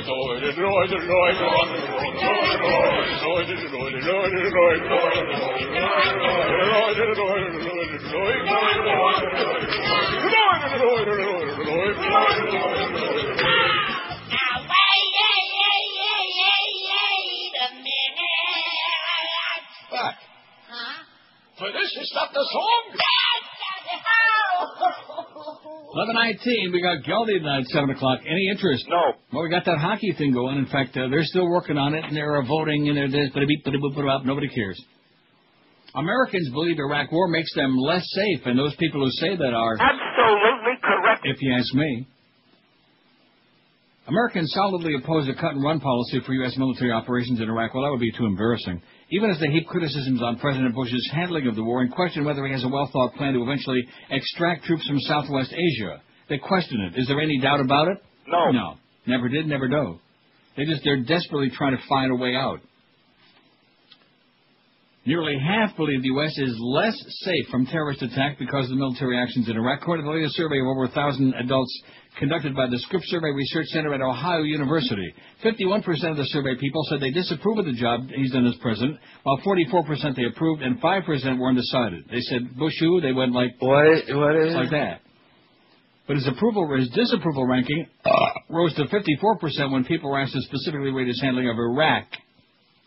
That punk that called E4, man, you talk about a moron and a quisling, an idiot. They've been killing us all over the world. Yeah, right. So we need to step up the violence. That'll make them stop. That's a good idea. Let's just get rid of all the schmata heads. That's what somebody like him would say. Sure. All the rag heads. Well, that covers a lot of territory, mister, like we did the poll a couple of weeks ago about headgear. Mm-hmm. It's a contest. It's not just a tribal war. It's a contest among the headgear crowd. Who's got the niftiest headgear? And if they don't have our headgear, then when in doubt, take them out. That's what it's all about. You rapping again? Yeah, I'm rapping it. In tinfoil. Don't forget, put some tinfoil in the bottom of your flavor wave so you don't have to clean out that glass dish all the time. We do. Oh, we know. See, good idea. If you're lazy like all of us. Yeah, damn straight. Well, no, seriously, who wants to have to keep washing out the bottom of that glass? You put a couple of nice layers of tinfoil in there, and then and you can use it, a few times like that until the rats start getting too big. Only takes one layer. Yeah, one layer in yours because you're like a light cooker. You say so. Oh, speaking of cooking, French fry case. This new John Roberts from CBS News. I mean, he'll be the next Supreme Court justice now to replace Sandra Gay O'Connor because the Republicans have got the numbers and the Democrats are a bunch of wimps anyway. And that'll be, you'll see, it's just a matter of time. It's not a question of if, it's a question of when. Roe v. Wade, bye-bye. You'll see. And they're going to be like putting abortion doctors in jail again, and they're going to be rounding up women, you abortion, you baby killers, you fetus. They're going to be doing it. Taking condom education. So I hope that all you people that voted for this Nazi regime, I hope you're real proud of yourself now that we can't say crap on the air and that everything is censorship and invasion into your privacy, and the Supreme Court is going to take this gigantic turn way to the far right and a bunch of fundamentalists. See, one thing they are right about, and that is that the danger in the world today is religious fanatics. The only problem is they only single out one group, see? Right.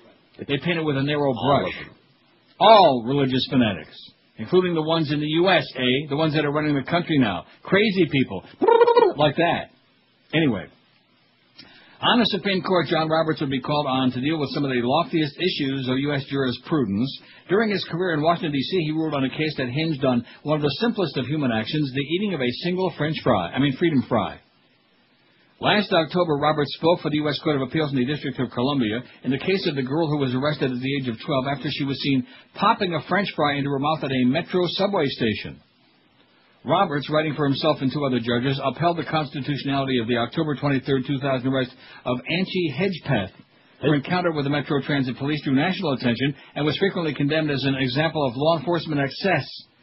That policy led her to being handcuffed and was later changed. While upholding the legality of the Metro Police action, the man nominated the other day to fill the High Court vacancy left by the retirementist Justice Sandra Gay O'Connor showed he didn't necessarily approve. No one is very happy about the events that led to this litigation, Roberts wrote in his opinion. A 12-year-old girl was arrested, searched, and handcuffed, he wrote. Her shoelaces were removed, and she was transported in the windowless rear compartment of a police vehicle to a juvenile processing center where she was booked, fingerprinted, and detained until her release into the custody of her mother some 3 hours later, all for eating a single French fry in a Metro Rail station. That's illegal now, right? The judge wrote that Anchi was frightened, embarrassed, and crying. However, Roberts wrote what came before him on an appeal from a district court ruling was simply whether Metro's policies violated her constitutional rights under the Fourth and Fifth Amendments. The Court of Appeals, he wrote, concluded they did not. Neither Anchi nor her mother, Tracy Hedgepeth, who lived in Washington, could be reached to comment on Roberts' nomination. In the 2000 incident, Metro Transit police officers were posted at the Tenley Town AU station on the Red Line as part of a week-long operation to catch students snacking and breaking other Metro rules. You snackers out there. We're going to get the sniffer dogs out there to get you snackers. And then the slackers. Oh, the slackers and the snackers. And, of course, if Joyce weren't listening, I'd add another one, but we would have better not. Nope. The station, which is near Deal Junior High School, where Angie attended, was the source of complaints from transit riders who said they were upset by teenage rowdiness. Angie was headed home from school where she was arrested. Police said at the time that D.C. law required that minors caught eating on Metro or in stations be taken into custody. Metro has since modified its policy to permit written warnings and a warning to the juvenile's parents. You ate a French fry, you're going to jail. It's George Bush's America, okay? And here's John Roberts who says, well, we're not too happy about this, but guess what? You're screwed. How do you like that? Lovely. America. Oh, yeah, it's just, you're wrong, Neil. You're absolutely wrong. There aren't going to be any more of these. Yeah, right. Just get ready, all you Brits out there.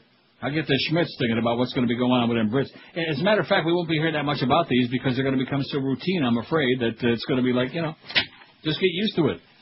Just like you guys that keep schlepping to Israel to ride the bus over there, the tour bus. Just get used to it. And the bad food, too, by the way. Oi! I just don't get the whole thing. And you know something? I just give up. I wash my hands of all those people. We were talking about it before the show today. The professional ethnics, the professional religionists, the professional Jews and Cubans and blacks and whatever. Fill in the blank, whatever it happens to be, Mm-hmm. Everything is like our people against your people. We don't understand why all this killing's going on, though, but nevertheless, we hate you like poison. And you better get with it or you're going to burn in hell. You better get good with Jesus or you're going to burn in hell. Get right with the Lord. Right. I wonder how Scotty's doing out there. Maybe Scotty will beam us back a message from outer space and tell us how it is up there in wherever he went. 26 past 11 at 560 WQM. Don't forget the Momeister.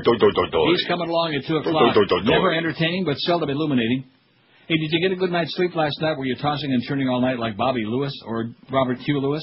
If you're tired of that small cramped bed, well, it's time to step up to a new queen or king-size bed from our good paisans at Dial a Mattress.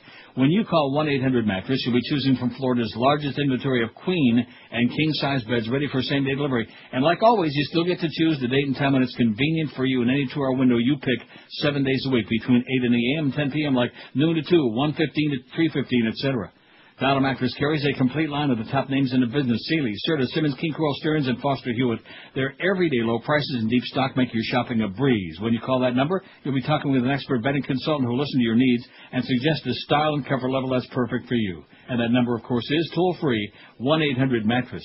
Just about all of us at QM sleep like a baby night after night on a Dial a Mattress bed. You ought to be doing the same. Forget about schlepping to those bedding and department stores getting ripped off. Just make that one easy call sitting there on your fat ass right now. Call 1-800-MATTRESS or check them on the web at mattress.com. Dial a Mattress, 1-800-MATTRESS. Leave off the last S because it stands for savings, stupid. When it comes to entertainment, we've got the biggest personality. Neil Rogers, midday 7 to 2. Sports Radio 560. QAM. New studies show that laughing for 15 minutes burns up to 40 calories. So, join Weight Laughers and laugh those extra pounds away. Ha ha ha ha ha ha ha! I've been laughing for 15 minutes a day for 3 weeks. Ha ha ha ha! And let's see, at 40 calories per day, that's 840 calories, so I've lost a quarter of a pound. Ha ha ha ha ha! Weight Laughers lets you laugh the weight off at your own pace. I just got fired, so I'm not feeling very funny, but Weight Laughers lets me adjust my weight loss goals accordingly. You lost a job? I want a divorce, you fat jerk. You can even get together with other dieters at Weight Laughers meetings and laugh the weight off together. Join Weight Laughers and laugh your big fat butt off. It's 11:31 at QM. Gene in Sebring has got an excellent choice for the pool. Least likely to worship a god.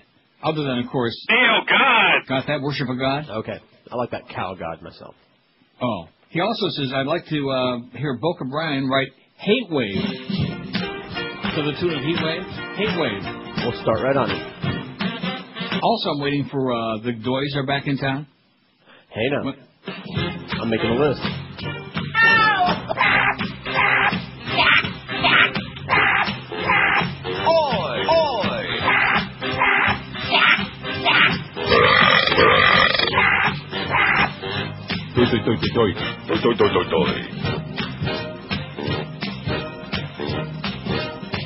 Anyway, 28 till noon at QAM. We got Mo coming along at 2. We got Mad Dog at 4. We got Geldy at 7 o'clock tonight. Everybody's going to be gathered around their radios like the old days, man. That was something before TV. All of us old farts remember those days. Before the TV, you'd gather around your radio at night. To get a good view? I had a big old, up in my bedroom, I had a big old white, like a floor model. Okay. Radio, a Philco. And it got AM. Of course, in those days, there was no FM. It was AM, shortwave, and I think there were 2 bands of shortwave, like Radio Moscow. See, Tommy Tinkle Bastard Faggot. Huh? Short and extra short? Right, Wave. Short and extra short. Well, you ought to be able to relate to that. Absolutely. And anyway, you'd sit around and you'd listen to the radio. That was it. Oh, how did you live without TV? That's a good question. I have no idea. It was a whole different life. Oh, remember the outhouse guy? We've had several stories about him, Gary Moody. Right. From Conway, New Hampshire. Well, the man police discovered in a woman's outhouse tank last month says he was searching for his wedding ring. Oh. Gary Moody, 45. Maybe he was looking for a ring around the... Rectum. Gary Moody, 45, of Gardner, Maine, pleaded innocent Monday to trespassing and disorderly conduct from the incident at a rest stop off the Kankangamus Highway. Kankamagus. Moody was arrested after a girl entered the restroom and saw him in the raw sewage tank. In court documents, the arresting officer reported Moody told him he was doing nothing wrong. He told me he was changing clothes when he dropped his wedding ring into the toilet. Carroll County Sheriff's Captain John Herbert wrote, I hate when that happens. He said the ring was very valuable and didn't want to return home without it. The officer reported Moody said he dropped into the tank through a toilet opening to search for the ring and hid out of embarrassment when somebody came into the outhouse. Police screened the sewage and said they found no rings, not even around that girl's rectum. Who was sitting on his, how do you say it tactfully, huh? You don't. Oh, okay. Yeah, but this button works. Oh, wait till you hear this. Ex-Black Panthers want to sell hot sauce. In fact, the Florida Panthers probably have better luck selling hot sauce than season tickets. You know, Barry Jackass, you're such a quisling. He writes, like I said to the Humper, oh, the Panthers sold 100 season tickets the first 3 days after they... Well, listen, if they only sell like 10,000 more, they'll already have it made. 100 season tickets, my ass, Barry. Barry wouldn't know a hockey puck from a Linder's bagel. Cream cheese and cinnamon sounds good to me. Now, you don't eat Nova, do you? Like, Sure. You do? Absolutely. Oh, fat. Oh, man. You anti-Semite. Yeah. That's Jew food, man. Damn straight. Timmy Dean be proud of you. Former Black Panthers are hoping that the phrase burn, baby, burn. Oh, God, I wish I had that Disco Inferno. Oh, yeah, I got it here somewhere. I got this. But I don't have Disco Inferno. Anyway, former Black Panthers are hoping the phrase burn, baby, burn will help their nonprofit organization market a new product, hot sauce. The Huey P. Newton Foundation, named for the co-founder of the 60s militant group, is seeking... I wonder if they kin to Wayne Newton, you think? No. Is seeking to trademark the phrase that for many brings to mind the racially charged 65 Watts riot in L.A. that left more than 30 people dead, at least 1,000 wounded, and hundreds of buildings in ashes. The new line of hot sauce called Burn Baby Burn, a taste of the 60s revolutionary hot sauce, is aimed at anyone who wants to have an extra savory boost to their food, Executive Director and original Black Panther David Hilliard said in an interview. It's called Burn Baby Burn, a taste of the 60s revolutionary hot sauce. What a name. The hot sauce is another way to raise money and bring attention to the Huey Newton Foundation, Hilliard said. We're trying to turn the tide of violence and educate young people through our work. The Foundation's hot sauce plans were first reported by the Smoking Gun, a website that posts court documents involving celebrities. The Foundation also plans to produce its own salsa as well as a clothing line called Spirit of the 60s. Hilliard said the group hopes to start selling I'm going to come up with a clothing line called the Spirit of the 90s. That's the gay 90s. Hilliard said the group hopes to start selling isn't that what Johnny Versace was selling? All the time. Said the group hopes to start selling the spicy condiment later this year to commemorate the 40th anniversary of the 1966 founding of the Black Panther Party. See, that ties right in with what I was saying before, you know, the Black Panthers, the White Panthers, and all the other crap, the Florida Panthers. It's all a bunch of crap. Oh, Disco Inferno, my favorite. Oh! I could play you the version by 50 Cent. Yeah, I don't want to hear 50 Cent. I didn't think so. I'd rather hear about 30, man. 30 Cent. You could read a weathercast. That's all he can do. That's what he leaves as a tip. 30 Cent. You could read the weathercast. Yeah. The Lost Dog I don't want to Report. hear the right. If we want to do a long talk-up, we always can fall back on Hate wave.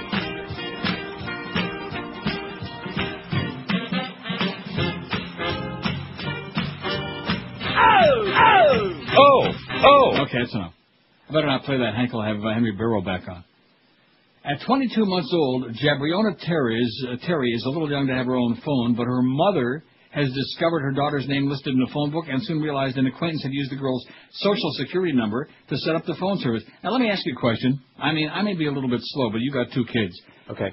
22 months is not even 2 years old. Why would a 2-year-old have a social security number? Well, it used to be, like I got mine when I was 14 or something. They kept making when you it start younger. working, right, when now, you get a job. And now you get one shortly after birth. Really? Really. Did you say after birth? I did. Pervert. It wasn't the first time the girl's been victimized by identity theft, her mother said. Someone else using her name and social security number listed her on his tax return, claiming her as a dependent to get a larger tax refund. LaShonda Terry. Oh, gee, LaShonda. And her daughter's name is Jabriona. LaShonda, it's a regular Shonda at her house. Wants charges filed against the person who used her daughter's identity to get a phone, but police say it's difficult to do. There's nothing unusual about what happened to LaShonda and Jabriona, police say. We get those by the thousands, said Carl Niblick, a deputy chief with the Fort Wayne, Indiana Police Department. Ever been in Fort Wayne? Don't. No. Until companies are especially... utility companies are especially popular way to use somebody else's identity. Utilities. People get somebody else's name, birthday, social security number, turn on telephones, electricity, or gas service, and then they just never pay the bills. When the power gets turned off, they get a new name and number, get new service, often a new home, police said. Social security numbers have become a form of currency, sometimes every bit as good as a fistful of cash to buy drugs, Niblick said. The drug dealer can sell the name and number or use it himself for anything from utility service to credit cards. Another reason Terry has gotten a response is that technically she and her daughter are not victims of fraud because there was no financial loss, Niblick said. I do like his corn, though. Those Niblets? Oh, yeah. The phone company has suffered financial losses, so unless it files charges, nothing will be done. How do you like that? Social security numbers when you're born? Yeah, shortly afterwards. That's a new one on me. How many years have they been doing that? About 30, man. I'm a little out of touch on stuff like that. Do you realize I still have my original Social Security card? How about that? Holy moly, that's got to be about 100 years old. Still got it. It's kind of like a little on the worn, a little frayed around the edges. You know, I haven't even put it in. Yeah, see, most people take it and they put like all their valuable stuff like in plastic. You know. Do they still have those places where you go and you can you can have anything plasticated. No, if you're a little spastic, wrap it in plastic, and the Social Security card too, and your driver's license. Now, let me ask you this. Have we got a change on our driver's license? Because next year, my thing comes up for renewal and my license too. No, I know of. Are you still going to be able to do it? In other words, how many years can we continue renewing it online? About 30, man. About 110 and we're like 6 feet under the ground? You can still do that. Maybe I can use my mother's driver's license, huh? She's not using it. There you go. You look the same. People here, they just look at your license and they're amazed when you say the expiration date is on the back, the renewal, and they see that little blue stick-on sticker. And they say, this is how they... Yeah, I said, you could be deaf, dumb, and blind, have quadruple amputee, and still get a renewal in the mail if you go on the internets. And they say, holy crap. The thing I am least likely to do, that's our poll question today. I'll tell you one thing, boy. Everybody, this is definitely the time, I guess, between now and Labor Day. Because you can see it on our website. I mean, it just, yesterday and today, man, the audience, the South Florida has vanished. Now, please don't tell me there was a lot of traffic coming to work this morning. No, I mean regular. There's nobody around. They're all gone. The town is either that or we're just out of business. One or the other. Could be a little of both. The thing I'm least likely to do is have gay sex. 279, 64.4%. Out of how many votes so far? 433. We can make 700 a day, Josh. Oh! We can make 600. Right? Well, probably not. 600? Yeah, might be able to pull 600. Okay. We'll try. We'll pull it hard. Have gay sex 279, speaking of that. Vote Republican 32. Listen to Sports Talk. About 30, man. 30. Who the hell would want to do that unless they're crazy? Join the military 26. Eat sushi 21. Read the stories on Neil's website 10. Now, you're probably thinking those are lazy people or people just want to see naked pictures. No, the people that just want to see naked pictures are gone already. Those are people that don't like my politics. See? That's right. That's what I was going to say. They don't want to be bothered with the truth. Get laid 8. Buy Dolphins season tickets 6. Play golf 5. Worship a God 3. Other than, of course... Oh, God! Watch a J-Lo movie 2. Watch a soap opera 2. Pick up a dinner tab 2. Watch other people play sports 2. Watch TV news 2. Read a newspaper 2. Go to the racetrack 1. What is Tony Blair? Allow Australia to learn as much as it possibly could from some of the incidents. If you're planning on riding in the London Tube, forget about it today. They closed. They shut the whole thing down. But everything's under control. They're just bombas pequeñas, man, little teeny tiny, you know. Oh wait, that was too low. Yeah, a little lower, please. Kind of like that. No, more like. Okay. No. Yeah, like that one. There you go. 17 till noon at 560 WQAM. The Mo-Man. The man of the moment. The superstar. The legend of his own mind. Seldom informative, but always. If you find yourself looking in the mirror, speaking of the Mo-Man, and you see a big, ugly, shiny bald spot, here's the answer for you. A lot of alternatives. It's amazing out there how many different people are trying to sell you some gimmick to get your hair back. The real deal that you want to get is Chuck Alfieri's natural hairline system. There's not a better-looking piece in the universe, and, of course, the price is right, too. Don't forget, the most critical area of any hair system is the hairline, and Charlie's new skin-like hair system is 100% undetectable. Looks like real hair growing on your scalp. And Charlie's work is guaranteed. You have nothing to lose but that bald spot. You try Charlie's system for a month, for about you know how many days. About 30, man. And after a month, if you don't love the way it looks and feels and smells, if people aren't pawing and clawing at every part of your body, return it for a full refund.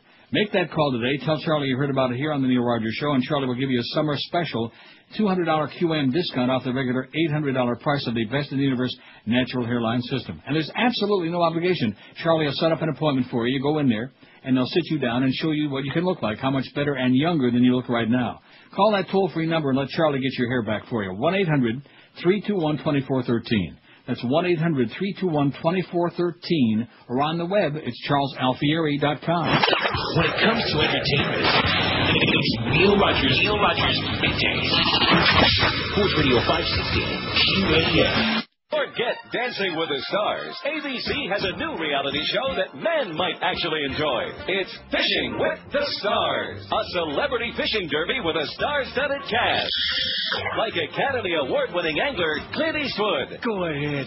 Take my bait. The hardest fishing man in show business, James Brown. Look at him. I've got a brand new vest. And a man who's always fishing for laughs, Jerry Seinfeld. Well, you know why fish are so thin, don't you? They eat fish. Your wife made you sit through that sissy dancing show. Now you can return the favor with Fishing with the Stars. Now you gotta ask yourself one question. Do I feel lucky? Well, do ya? Pike? It's 11:47. He said that's with a P, not with a K. Oh, okay, don't get all right. Semantic. Here's the latest on that thing with the British Cube. London blast caused chaos on Cube. That's the BBC headline. Of course, we could put the audio on. Threat, every alert that there is makes people more nervous. But I've been amazingly surprised by the stoicism of Londoners that we've seen over the last few weeks. And I don't sense that this is really going to make any difference. Well, they do tend to be a little bit stodgy anyway. It's probably that diet, man. You can't complain about their cuisine because they haven't got any, those bloody Brits. The Cube has been plunged into chaos and several stations evacuated after minor blast on 2 trains and a bus.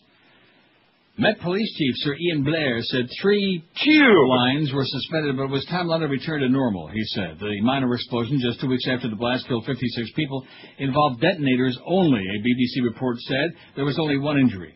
Police sources say the blast may have been near simultaneous and that they're being linked with the 7 July bombs. Oh, gee, I thought all those bombers were suicide bombers who killed them, so maybe there's like a whole bunch of them, like maybe thousands. Gee. They say a number of fugitives are being sought. 2 people have been arrested in Whitehall. Eyewitnesses heard bangs and saw abandoned rucksacks. What is a rucksack? It's like a backpack, but ruckier. A rucksack? Yeah, it's like a canvas backpack. I see. At the sites of the incidents at Warren Street and Oval stations, Cube, as well as the number 26 bus at Bethnal Green. There was an attempt to cause an explosion at Shepherd's Bush, Hammersmith, and City Line, police said. At Warren Street and Oval, a man was seen running away from the scene. On the bus, there were no injuries, and the bus suffered no structural damage. It's really interesting because before they were talking about the bus driver was peeing in his pants because the windows in the upper deck all got blown off, but they don't want to say that now. Large areas of all 4 sites were cordoned off. 1 person was injured at Warren Street. There are reports the injured person may have been holding a rucksack containing the detonator. That's always not a good idea, you know it? No. Sir Ian appealed for witnesses with mobile phone pictures of any of the independents to send them to police.uk. And he said it was time to get London moving on again. Prime Minister Tony Blair said we can't minimize incidents such as this because they obviously have been serious in the 4 different places, as we know.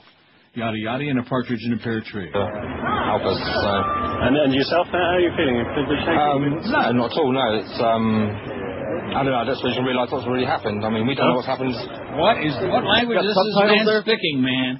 Speak it English already, will you please? Whoa, My whoa. God. Rucksack. They invented language, but can they speak it? No. Not a chance. Thank you very much, brother. Kind of true London spirit actually coming out there. Here in the studio is the security consultant, Dr. Sally Leasley, to talk about that.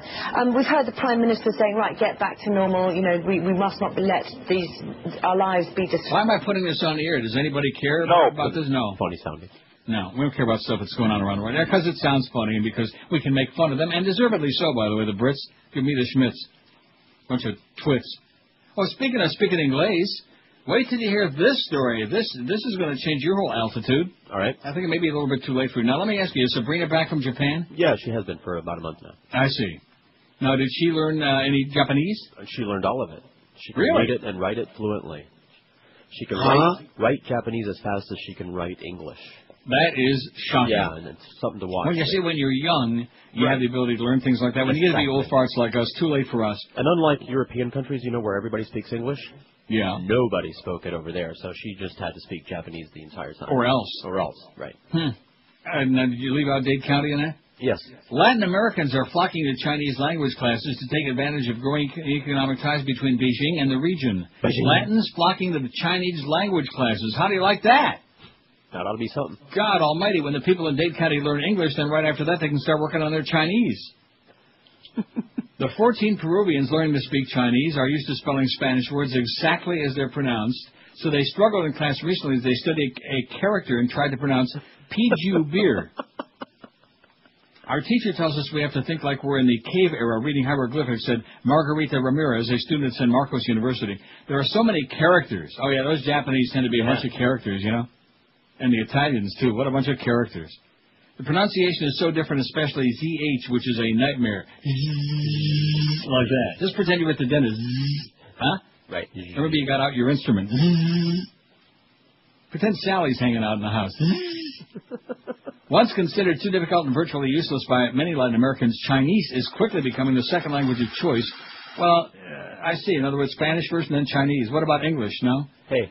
For a growing number of people in the region, as Beijing's economic boom has dramatically increased trade and investments with the mostly Spanish-speaking continent.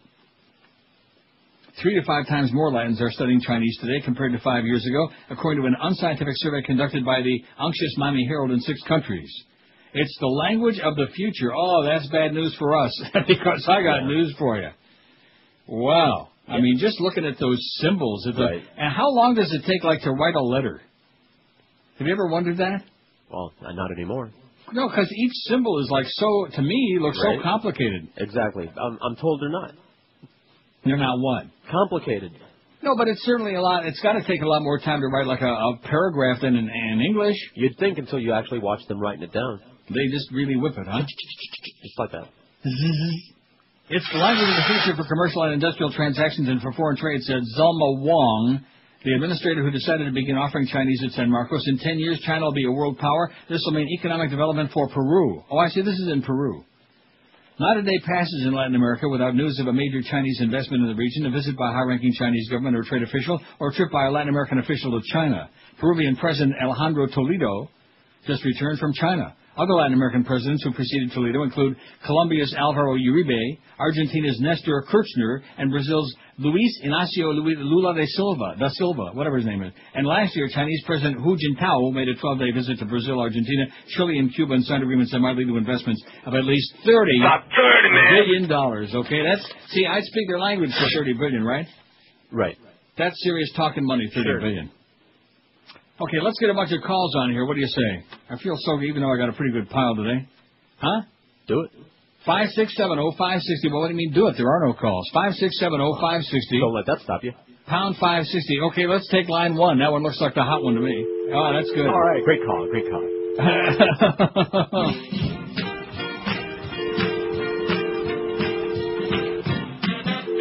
And if you didn't like the tone on number 1, here's number 6. WQAM, hello. QAM. WQAM, hello. catty corner, not kitty corner. WQAM, hello. QAM. Hey, Neil, how you doing? Okay.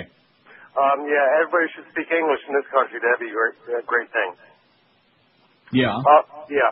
Hey, I'm a radio junkie, and this morning I heard your buddy Al Goldstein. Yeah. He was on the, I'm sorry to say, the Joey Reynolds show. Yeah. He was moaning and crying. I think I know what you're trying to tell us, sir. I have no line. Yeah, we got the message. Wow.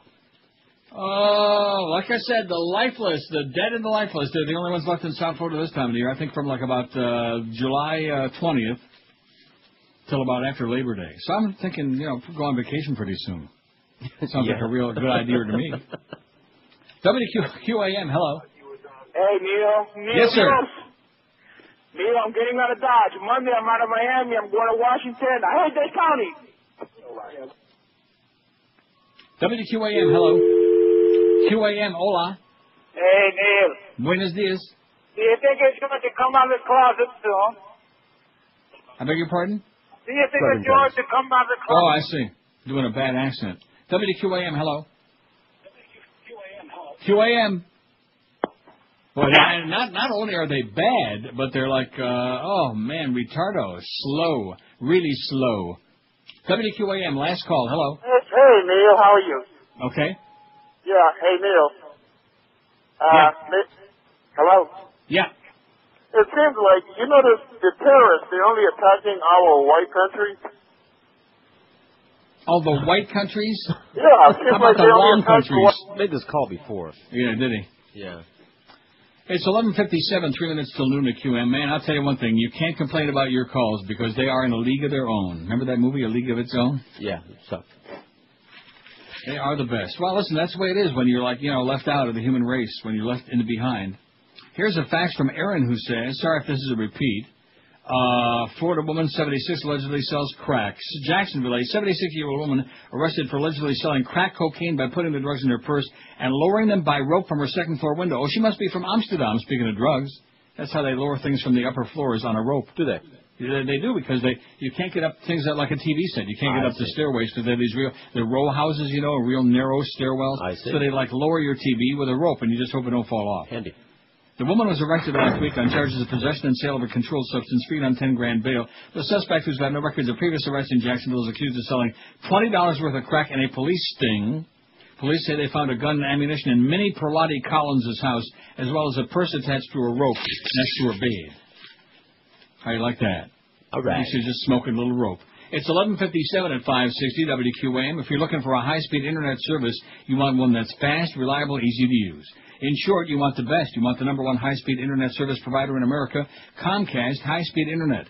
Its 100% pure broadband network blows away the competition with speed up to 15 times faster than DSL Lite. You can download music, photos, streaming video, online games faster than ever before. Simply put, Comcast High-Speed Internet gives you the very best internet experience around. And with features like The Fan, Video Email, Security Manager, and Radio Plus, it's even more intense than ever before. And right now, you can get yourself Comcast High-Speed Internet for just $9.95 a month for the first 2 months. So call 1-800-COMCAST and get the #1 high-speed internet service in the country today. Certain restrictions apply. Call for details toll-free, 1-800-COMCAST. When it comes to sports, we're the authority. Sports Radio 560 QAM. 30 Tom Ridge, advising you to put duct tape on your radio when I raise the warning color to pink for the Neil Rogers 12 to 1 hour. You fairy. This guy, Tom Cruise, he flipped. He can't handle it. This guy, Tom Cruise, he snapped and he lost it. He's gone mental. A crazy little guy, Tom Cruise. This guy, Tom Cruise, he went nuts on the Oprah show. He told Matt Lauer, he's glib and he doesn't know anything. He's gone psycho, a crazy little guy, Tom Cruise. You fairy. There goes his image. Psychology took its toll. He's a crazy midget. He's no one minute, jumping on the couch the next. I'm trying to be cool, relax, and take a couple Xanax. Time to back up, shut up. Try to hide the fact that you're totally nuts. We're getting better. Crazy little guy, Tom Cruise. Crazy little guy, Tom Cruise. Oh, crazy little guy, Tom Cruise. A crazy little guy, Tom Cruise. Oh, speaking of that, I got a great story coming out about SpongeBob. Uh-oh. Faggot? I beg your pardon? You fairy. Before that, remember the story we had about the French fry and Judge Roberts and all that other stuff? Yes. Here's another little 11-year-old criminal.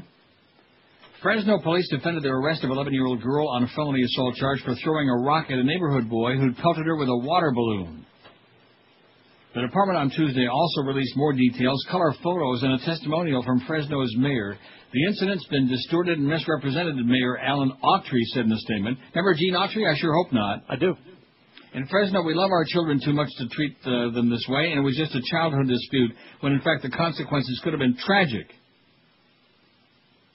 Police said an Associated Press story last week should have mentioned that the rock was jagged-edged and weighed 2 pounds, and that the gash at the boy's head was deep.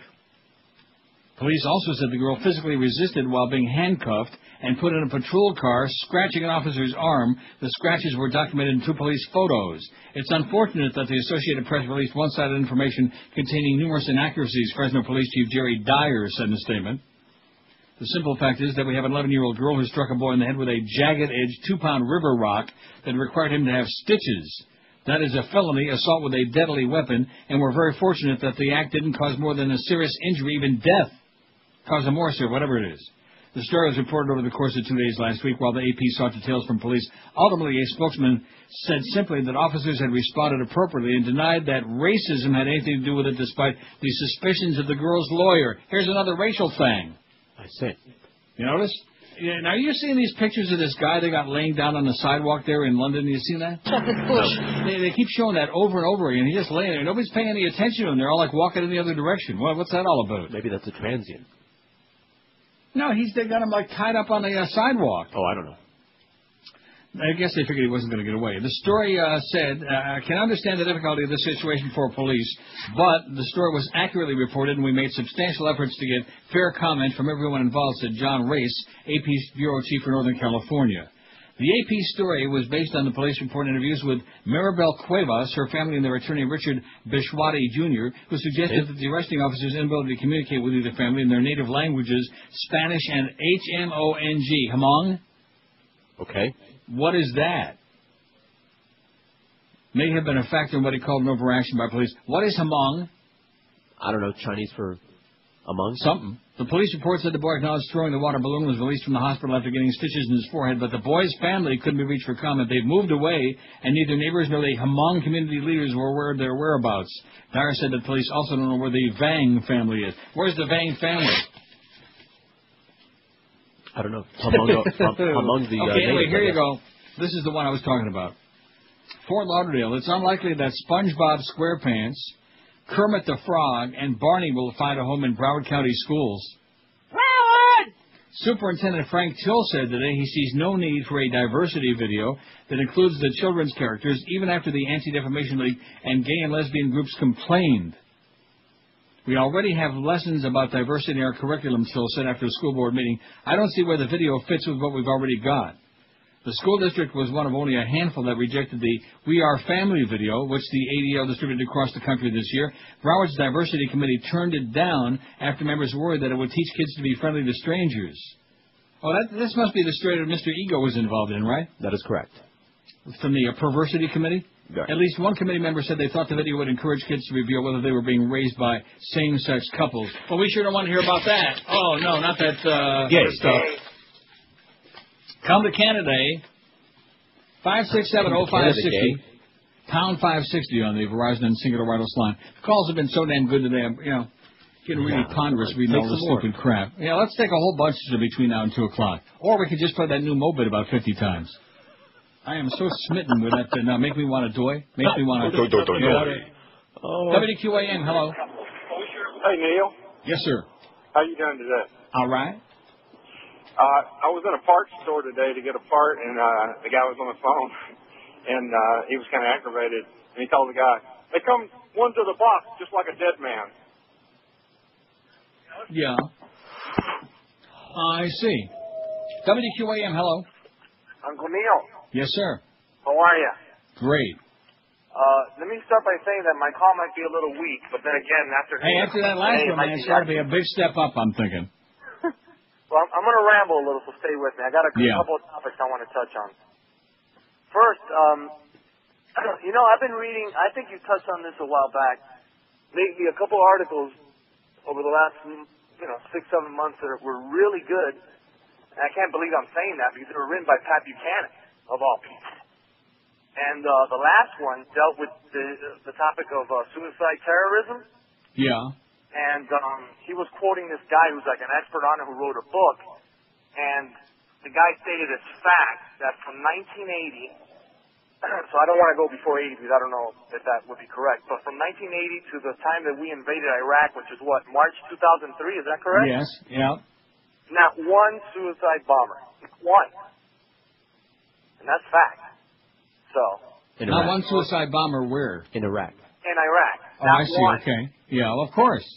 So it was among, maybe not a paradise, but it was pretty stable compared to the rest of that region until we got in there, of course. Right.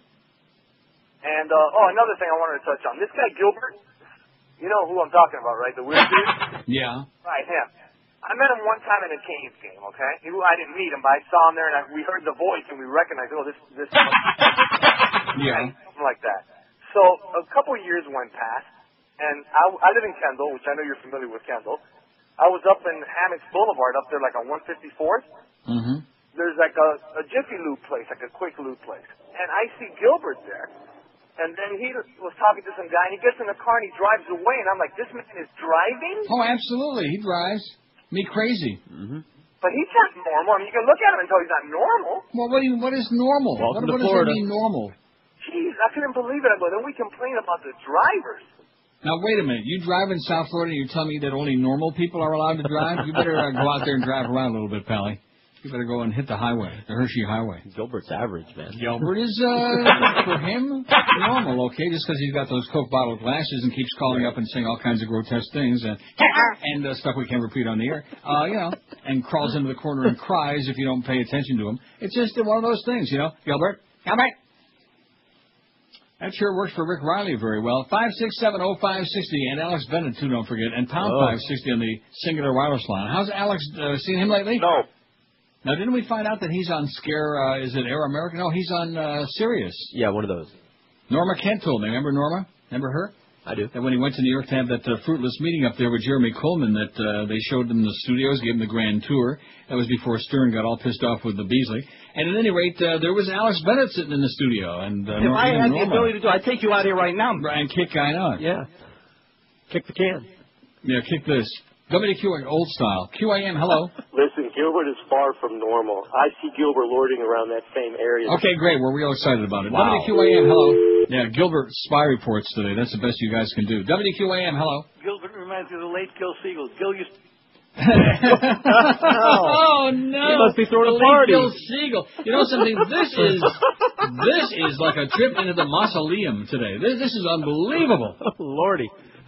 Oh, hi there, Neil Rogers. Gil Siegel. I want to talk about the brothers that come to Camillus house. Holy moly, wow. This is just all the rejects, all the septic tank crowd. I sure hope that guy who's looking for his ring don't find these people. This is the best. Let's get a whole bunch of these on between now and 2 o'clock. This is our bread and butter, baby. We'll get that response on the website up. We'll have like 50,000 people on there today. Not. The world that they're doing their bit. I know. Phil. The thing I'm least likely to do, we got 490. I think you're right, Josh. We'll have a tough time getting to 600 today. It'll be close. Wow. Have gay sex, 305. 62% say no way. Vote Republican, 42. Listen to Sports Talk, 33. Join the military, 31. Don't do it. Eat sushi, 22. Get laid, 11. Worship of God, 10. Read the stories on Neil's website, 10. Buy Dolphin season tickets, 7. Play golf, 5. Watch a J-Lo movie, 3. Watch a soap opera, 2. Pick up a dinner tab, 2. Watch other people play sports, 2. Watch TV news, 2. Read a newspaper, 2. Go to the racetrack. Solamente uno. 12 minutes afternoon at 5. See, this is like an out-of-body experience today for me. This is really something special, you know what? Yeah, it's something. Did you get that feeling? Special. I'm feeling something. Yeah. I got like a twitch in my... Rectum. Good Life Credit asks you this question. Do you know what's on your credit report? If not, remember this number, 866-625-0444. It's the fact that 80% of credit reports contain mistakes that affect your credit score, and we all know the problems that come with a bad credit score. And if you ever try to contest an error that appears on your credit report, you know what a pain that can be. Good Life Credit is here to correct those mistakes. Good Life Credit's in-house attorneys will do all the work for you, and there are no setup fees. Good Life Credit will order your credit report from the 3 major credit bureaus. They'll write the letters of discrepancies and straighten out any inaccuracies. So don't let somebody else's mistake cost you a high credit score. Before you visit the dealership or call a realtor, do yourself a big favor and call Good Life Credit. And right now, the first 10 callers will get a 10% discount. Just be sure and tell them that Neil told you to call. 866-625-0444. That's 1-866-625-0444, or on the web, it's goodlifecredit.com. When it comes to sports, we're the authority. Sports Radio 560, QAM. All the crap you can unwrap, all the slime, all the time. See here, I ain't never said no. I'm getting very annoyed about me saying doy. I ain't never said it. You said that that they ought to pay me by the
day. Yay, yay, doi makes me feel giddy and so gay. You make me wanna hold my knees real tight and take off my jacket pants and I say doi now. Till I tell you how. Doi, doi, doi, doi, doi, doi,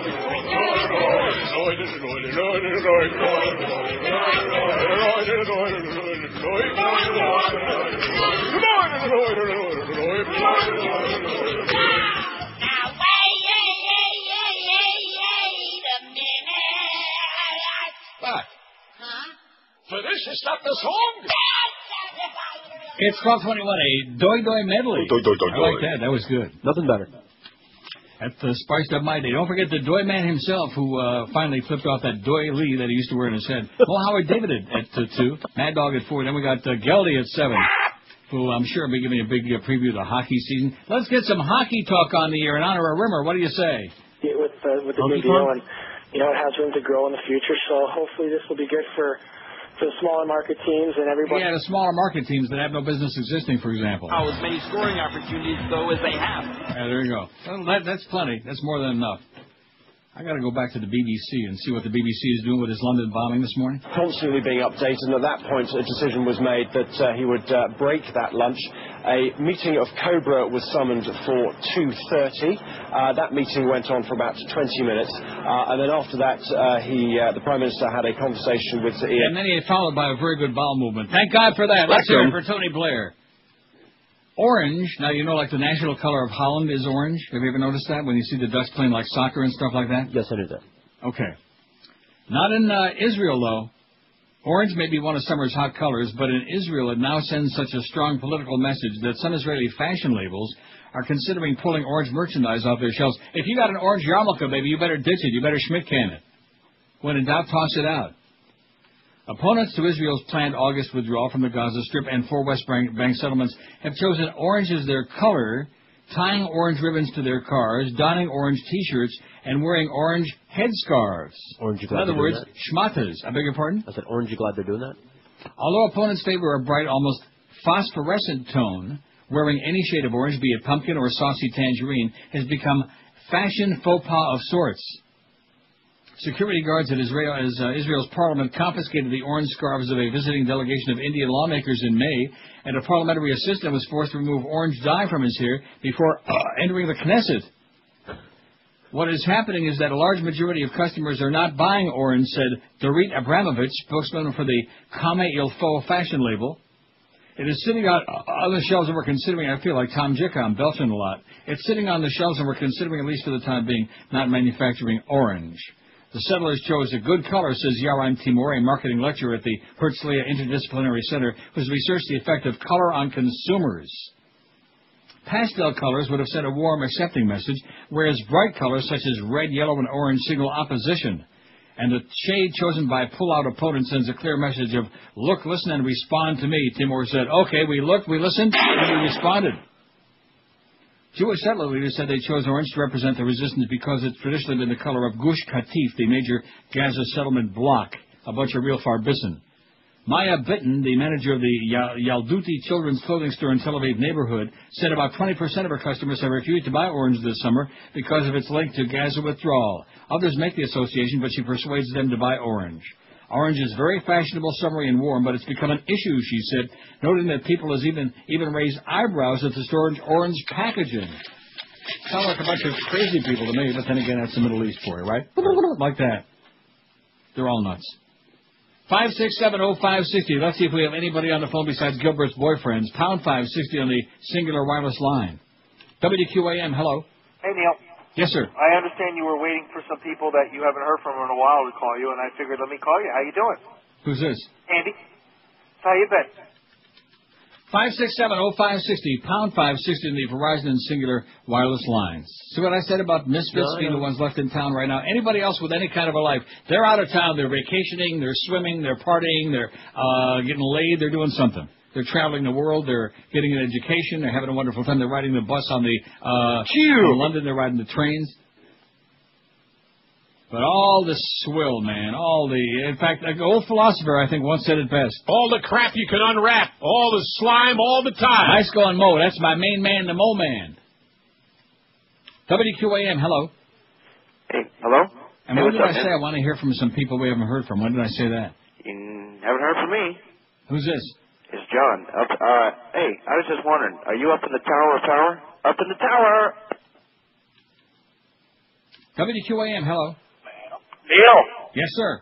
I'm curious if you've noticed driving around town at George, all these cameras that are perched on stoplights all over town. They're watching you, baby. They're watching. They're monitoring you closely. Who's watching? Who's Big watching Brother, all these baby. videos? Big Brother. That's who's watching. You better get with the program, man. This guy's naive, ain't he? Yeah. Just to pick up 1984. Don't read the book because it takes too much time. Just watch the movie. I lent it to Josh. My cousin. And? I haven't watched it yet.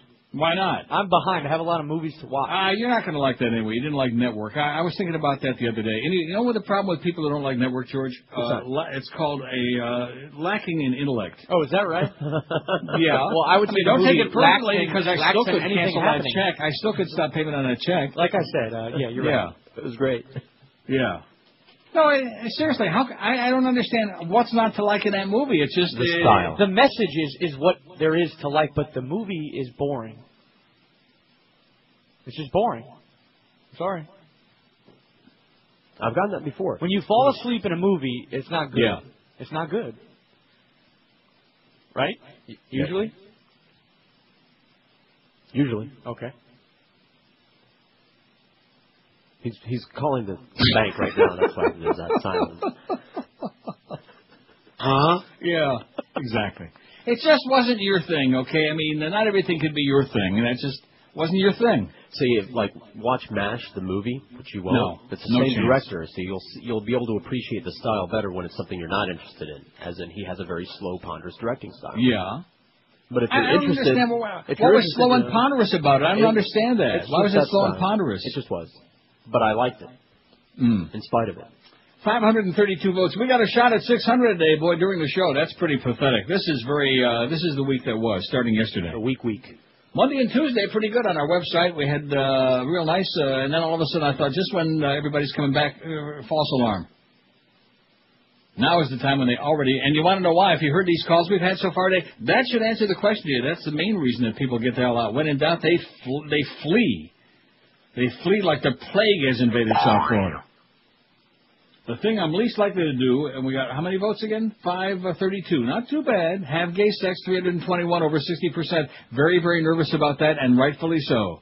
If it's not your thing, vote Republican, 52. Join the military, 34. Listen to Sports Talk, 33. God forbid. Eat sushi, 24. Worship a God, 12. Read the stories on Neil's website, 12. See, that's lack of intellect. Buy Dolphins season tickets, 11. Get laid, 11. Play golf, 6. Watch a J-Lo movie, 5. Watch a soap opera, 2. Pick up a dinner tab, 2. Watch other people play sports, 2. Watch TV news, 2. Read newspaper, 2. And go to the racetrack. Still only 1. When it comes to entertainment, we've got the biggest personality. What's up? Neil Rogers, Vintage Television. Sports Radio 560. QAM. Oh! Absolutely.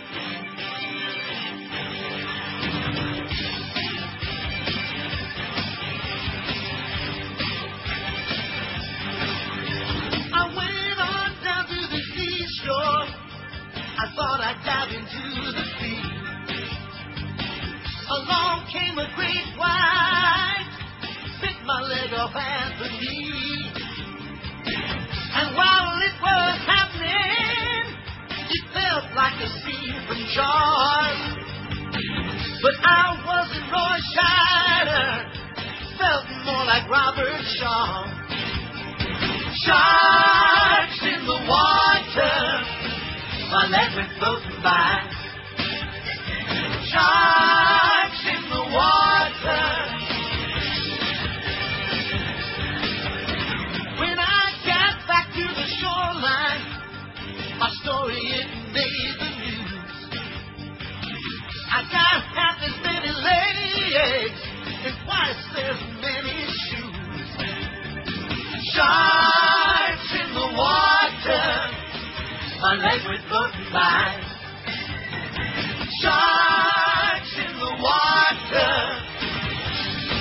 calls himself the Great Ahmed Khan, and he wears a Hussard shako. Yeah. 12:35. I mean, I just keep thinking back to all the great scenes in that movie. But Josh, of course, slept through probably the best parts. Maybe that's why he didn't like it so much. That could be. He needs to watch it again, I think. Oh, I don't think that's going to happen anytime soon. I'm all set. Here's a fax from Cliff, who says, and Cliff must be psychic because the next story in my pile is about this. He says, I can't believe they're pulling the video game Grand Theft Auto off the shelves because of a sex scene. Well, I have it. I beg your pardon? I have it. About 2 o'clock in the morning tonight, there's going to be a little tap on your door. And the GTA police are going to be there. This is the same game in which I can shoot a cop, steal a car, run over pedestrians, but Neil, God forbid that you can get a joist job from a hooker in the game. He says, this world is ass backwards, says Cliff. Also see City of God. He must be the guy that keeps bugging me with City of God. It was good. Well, where am I getting that? I don't know. Next time you're out at the video stove. I looked for it. They don't have it. No gots. I said, you gots? They said, no Stu Gots and no gots. Stu Gots. Oh, brother, when I think about that. Don't forget Wednesday, the rating book. And don't forget, starting with this book, no more of this trend crap. Okay? Okay. No, I'm not going to do it. I mean, if you want to do it, that's fine when you're on, although I can't imagine you'd be on at, well, whatever. No. But they're just too spastic from month to month. And it's got nothing to do with doing well or badly because we have gigantic months, then we have horrendous ones. But once every 3 months is more than enough. And, in fact, I think that's probably going to be the QM motto next Wednesday. It's more than enough. Let's just call the whole thing off. But at any rate, we'll see. Anyway, the oversight board that puts parental ratings on video games took the unusual step yesterday of slapping its strongest warning on a best-selling title as the game maker admitted putting explicit interactive sex scenes on the disc. How do you like that? Oh, my God. Retailers began pulling copies of Grand Theft Auto San Andreas from their shelves after the Entertainment Software Ratings Board revoked the game's mature rating and raised it to adults only. Publisher Take-Two Interactive Software Inc. said it planned to rework San Andreas, the top-selling video game of last year, and reissue it later this year. Now, you can go get the new expurgated version. What do you say? No, I'm all set. Oh. The ratings board, you'll want it after they take the other one away. The ratings board is similar to the Motion Picture Association of America's rating board. A mature rating is analogous to an R movie rating, and adults only is equivalent to NC-17. Most retailers refuse to sell adults-only games. Probably like Schlockbuster. Would they sell it? No. Executives at New York-based Take-Two has denied for weeks that company programmers are responsible for the graphic sex scenes, which can be unlocked with software that was widely available on the internets. But yesterday they acknowledged that the game's designers had created scenes dubbed hot coffee. The editing of any game is a highly technical process, said Take-Two spokesman Rodney Walker. We liken it to a painter who paints one painting and paints over it on the same canvas. Walker's explanation did little to mollify critics who point to the Grand Theft Auto series to highlight the issue of violence and sexuality in video games. The games celebrate nihilistic killing, and Take-Two has reveled in its image as the bad boy of a $25 billion global gaming industry that's trying to gain respectability to match its profits. It looks like Take-Two Interactive purposefully conned the video game industry rating board and parents across the country, said Washington State Representative Mary Lou Dickerson. San Andreas is a top-selling game in the country now is in the hands of thousands of children who can practice interactive pornography. There should be legal consequences so the company doesn't laugh all the way to the bank. Now, what's that all about, that legal pornography stuff, Josh? What can you do in the game? Yeah. Well, for instance, you can pick up a hooker. Yeah. You know, give her the little horn honk, pick her up, have your way with her in the alley. Pick up a honky hooker, yeah. Right, and then kill her and take your money. Okay. Just like in What's real wrong life. with that? Nothing. San Andreas, which retails for about $50, has sold more than 12 million. At least you won't be doing it again, past no disease. Has sold more than 12 million copies worldwide since its launch in October. Mature rated games are intended for players older than 17. Many retailers keep such games under lock and key and have policies requiring clerks to check the ID of buyers, and I'm sure Josh got ID'd when he bought his. No, I didn't. Walmart Stores, Inc., which accounts for as much as 20% of video game sales in the U.S., began removing San Andreas from its shelves yesterday, as did Best Buy. Walmart and Best Buy. How do you like that? Wish we liked them both a lot. They're great. Our policy is not to carry any adult titles on our shelves, said Walmart spokesman Karen Burke, who said buyers can certainly bring the product back for a refund. Take-Two said it would make a patch available for downloading so that customers could block the sex scenes. Oh, I can just put a little patch over there. There. The patch. Word of the scenes began spreading over the internets last month after Dutch programmers, see one of those Dutch perverts, Patrick Wildenburg, began distributing software that he said unlocked them. Kind of like unlocking a chastity belt. Many video games have secrets to it. This kind of like sounds like Easter eggs to me. Something like that. Same idea? Many video games have secrets to which players gain access as they progress. They might, for instance, win extra powers or reach hidden levels. Hot Coffee, by contrast, is an interactive sex game featuring oral sex and intercourse. Oh, my God. Wildenburg, who removed his software from the internet on Wednesday, declined to comment. As of late last week, Take-Two had insisted that the sex scenes were the work of a determined group of hackers who've gone to significant trouble to alter scenes in the official version of the game. Hackers, the company said, created the scenes by disassembling and then combining, recompiling, and altering the game's code. The scenes prompted an outcry from game critics, including Senator Hillary Rodham Clinton, who called last week for a federal investigation into hot coffee. How do you like that? And hot toddy, and anything else that's a little bit too hot, being the ice princess that she is. Oh, look at that. There's President Musharraf. Do remain together? You know that military guy? Pervert Musharraf, the dictator? We're taking a short break now. Oh, good. That's a good idea. When it comes to entertainment, it's Neil Rogers Middays. Sports Radio 560, QAM. Need some help. Who will fill Sandra Day O'Connor's orthopedic shoes when she steps down from the Supreme Court? Find out on NBC's newest reality show. I'm Donald Trump, and I've chosen 16 of the brightest minds in the federal court system. But only one will become the justice. When there's partisan gridlock in the Senate, America calls on the Donald. For today's task, we're bringing in a pregnant teen on medical marijuana who refuses to say under God when reciting the Pledge of Allegiance to her gay teacher. You must decide if her principal has the right to display the 10 Commandments in the classroom. Now go. It's gavel-pounding excitement when Donald Trump chooses the justice. Tonight, I'll determine who goes up to the bench and who goes down to the trench. Hey, that's the best rhyme I can come up with on such short notice. High drama meets the high court tonight on The Justice.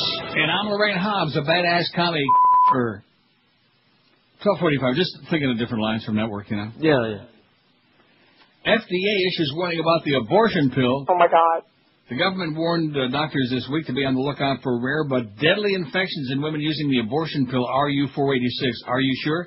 Citing 2 more deaths after its use. Are you 80? What is it? Yes. Are you 486? Are you 480? Are you 486? At least 5 U.S. women have died after taking the pill since it began selling in 2000, although the Food and Drug Administration stressed it couldn't prove the drug was to blame. But the 4 deaths caused by bloodstream infections or sepsis all occurred in women who didn't follow FDA-approved instructions for a pill-triggered abortion, said agency drug Dr. Stephen Galson. We don't know that this off-label use has caused the deaths, he cautioned. Still, the FDA issued a pubic health advisory warning doctors of the possible link and urging them to be on the lookout for infections in women who have used the Mifeprex abortion pill. Am I saying that right? Well, why would you know? Too bad you didn't know about it. Yeah. Such women may not have typical symptoms of sepsis such as fever, Galson stressed. Tuesday's action comes just 8 months after the FDA warned about 2 sepsis cases associated with Mifeprex, also called RU-486 or Mifepristone. Additional sepsis cases reported the agency in April and June. The drug sold by Danco Laboratories is approved to terminate pregnancy up to 49 days after the beginning of the last menstrual cycle. It blocks a hormone required to sustain a pregnancy. When followed by another medicine, whatever it is, pregnancy is terminated. What? Hi. The FDA's instructions call for women to swallow both pills, but most abortion clinics... Will you listen to this? I am. Why do you think I'm laughing? The FDA's instructions call for women to swallow both pills, but most abortion clinics instead instruct that the misoprostol tablet be inserted into the vagina, Galson said. Studies have shown it can work that way, too. But the 4 sepsis deaths, all reported from California, came after the so-called off-label use. Galson couldn't say if the women had inserted the tablet vaginally themselves. Okay, stick it in your... like that. Just don't get up fast, because it tends to fall out. That's what Meg Green used to say about, that bit about Meg Green on money. Every time she stood up, they would fall out. Anyway, Todd in Orlando faxes and says, the president supports the practice of sending American jobs overseas. Doing so, the economic standing of the USA weakens. There you go. And alarming position of the U.S. population is unemployed, with no prospects on the horizon. Meanwhile, the war in Iran, well, if we just had more NBA teams... Meanwhile, the war in Iraq is spiraling out of control. Without any hopes of a future, many Americans are joining the military. Bad idea. Although recruitment is down, imagine how bad it would be if all those jobs were still based in the U.S. Is there a parallel between Bush weakening our economy on purpose and the war? With a strong economy and a war that's overwhelmingly unpopular, would anybody be willing to join now? I think it's curious, says Todd, that Bush has leveraged himself into this position after not understanding how outsourcing would strengthen our economy. Right. With less applicants for future jobs, unemployment lower due to the lack of population, that in itself may strengthen the economy. It's crazy. The war in Iraq may not be a person's first choice, but it's certainly becoming their only choice. All things come full circle, says Todd. Just a few thoughts during lunch after reading a few of your news articles. Thanks for the show, and you're welcome, Todd. No extra charge. See, there's somebody that's reading the news articles on our website. There's one. We're building the audience and the viewership on our website one at a time now that those naked pictures have disappeared. Still getting faxes about that? Don't even tell me. All right, I won't. I don't want to hear about it. It's an incredibly fast-moving scene. I know. 573 votes. We're going to make 600, Josh. Oh! I think we can shoot for 700. What do you say now? I don't think so. Huh? Well, there's nobody around. I can't make magic, you know, here on this little horseball radio station. I can't make magic. We could have been a contender, man, if I would have had like a real agent instead of that silly-ass faggot, that Norma, you know, who's busy, wannabe. He's a wannabe. Well, his fantasy baseball, he wants to be a baseball player. He wants to be a talk show host. He wants to be a big-shot agent. He wants to be this. You know. Man, he's a wannabe, and that's why we're, like, stuck here on this, little outlet. In fact, you probably get more power out of just a traditional outlet in the wall there than we're getting out of this transmitter. Especially those 8 or 10 minutes we had the other day. I had a lot of comments about that, about our dead air the other day. Who was telling me about that? The fact that we were off the air for several minutes? Somebody was confabulating with me. Oh, Hank was telling me about that. Remember, he said, well, you thought you were off the air, but guess what? Surprise! That's why we had to test that Tom DeLay.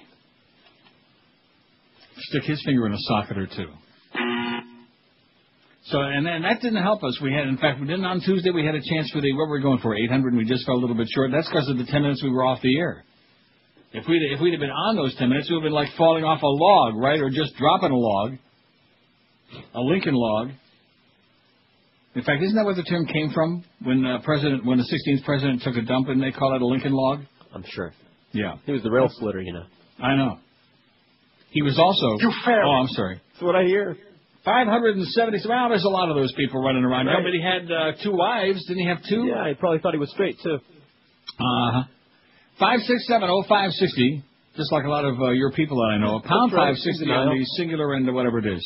Let's get a lot of these good calls on, because we've had so many of Gilbert's boyfriends. WQAM, hello. Neil, I'm glad I called in. I was able to, because NASA, they said the window will be closed in a few days to be able to go... Now, see, that's the first time that he's actually spoken that long. Yeah, well. You know what I'm saying? Not the and first time. he sounds like a rational, up till he gets to that point where he does his little shtick. He sounds pretty weak. WQAM, hello. How you doing, gentlemen? Yes, sir. What a rash of calls you're getting today. I couldn't believe I love it. I think the reason is the people with the brain are leaving South Florida. That is correct. Everybody with more than 10 cents, they're already out of town, at least for the summer anyway. Speaking about the Orwellian adventures, a while back I did some work on the ITS. I don't know if you've ever heard of that. It's the Transportation Communication Center. Okay. Well, when they're testing that, the monitors, these are the cameras that are all throughout the interstate system. Here in South Florida, we're checking out Southern California roads, just to give you an idea how large that network is going to be. Okay. And it's just scary. Big Brother is here. Well, good luck to you, Pally. I'll send you a postcard. How's that? Okay. I'll send you a picture of Niagara Falls. Good luck to you. Good. By the way, the Star Trek guy, Scotty. James. What's his name again? Doobie. Is he doing it? Anyway, old Doonit. He was from, it said Canada in that story I read, but he was from British Columbia. All right. I'm not really sure. Was it Vancouver, Victoria, someplace out there where it's really beautiful and pristine. They have a lot of great weeds, stuff like that. Oh, not another one of these stories. Oh, no. One thing I think that all parents in Florida ought to be really grateful for is the tremendous background check they do on anybody who might be a teacher in the public schools. Don't you think? Yeah. The man accused of sexually assaulting a 12-year-old British tourist in that hotel elevator this week, remember that story that we had the other part of it on the latest one? Yes. Was a former middle school teacher who recently lost his certificate for allegedly fondling a girl at another hotel. Well, he was making the rounds, right? Right. Carl Moore, 36 of Kissimmee, had worked at Neptune Middle School in Osceola County before losing his license for failing to report within 48 hours of a 2002 arrest for allegedly groping a 17-year-old girl at a hotel pool. The final order for revocation was signed February 5. Well, he's moving on down now. He's not moving on up. He's moving from 17 down to 12. Moore has faced several child sex abuse allegations, including a... See, I don't know about you, but I have a feeling about this, about child molesters. Yeah. I mean, I could say let's just kill all of them, which we're not going to do, but how about we just put them away and throw the key away? How's that sound? Right. Because they're not going to stop. They don't stop. This isn't something like, take 2 tablets and call me in the morning. There's like some kind of a cure. Just put them away like on an Alcatraz or somewhere. Alcatraz, a controlled community. Send to the desert and don't give them a map. The desert, right. Moore has faced several child sex abuse allegations, including a September 2002 arrest for allegedly reaching under the shirt of a tourist less than 12 years old in yet another hotel elevator. More recently, he was arrested June 26 outside the same hotel after allegedly trying to hide at 3 o'clock in the morning. They ought to tan his hide. Investigators say Moore is not a registered sex offender in Florida, though the victim picked Moore out of a lineup. Charges in the September 2002 arrest were dropped after she failed to show for deposition or trial, and prosecutors were forced to dismiss the case. He was charged only with providing false ID to a police officer who responded to the June suspicious person's call. However, after Monday's alleged incident, Moore faces attempted sexual battery, false imprisonment, and lewd molestation charges. It's really great that they keep letting these people, they slap them on the wrist or let them out again. We wind up with more dead kids. Yeah, but those pot smokers, mandatory sentences. Absolutely. Now you're talking important stuff, okay? Absolutely. Pot people, man, the drug culture, we got to get rid of that. We got to stamp them out. Isn't that what Rush Limbaugh said? And I got a story about him coming up. Oh, good. About him and Bill O'Reilly. How's Bill O'Reilly's point in the book? I'll be really fascinated to see that. You can't complain about O'Reilly's numbers because he doesn't have any. And it's interesting, looking around the rest of the country, he pretty much doesn't have any either. How about that? Huh? I said, how about that? Yeah, just because that the group of Nazis that watch Fox News every day and are upset and fascinated with his line of BS and his heavy breathing on the phone doesn't mean anybody's listening to him on the radio. In fact, we ought to start promoting the Bill O'Reilly show. Okay, remember when they first put him on the radio and they tried to get him on they wanted me on his show or they wanted him on my show. They're trying to siphon off the Neil Rogers, our vast audience out there, just sucking up heavy duty, okay? I wouldn't touch the best party, O'Reilly, if we could find it. When it comes to sports, we're the authority. Sports Radio 560, QAM. Okay, this is Todd Burrell. And when I'm up in Boca Chica slapping old women with painted lips around the pool, I listen to the Neil Rogers 1 to 2 hours. I listen to the Neil Rogers Fair and Balanced 1 to 2 hours. I'm dying over here.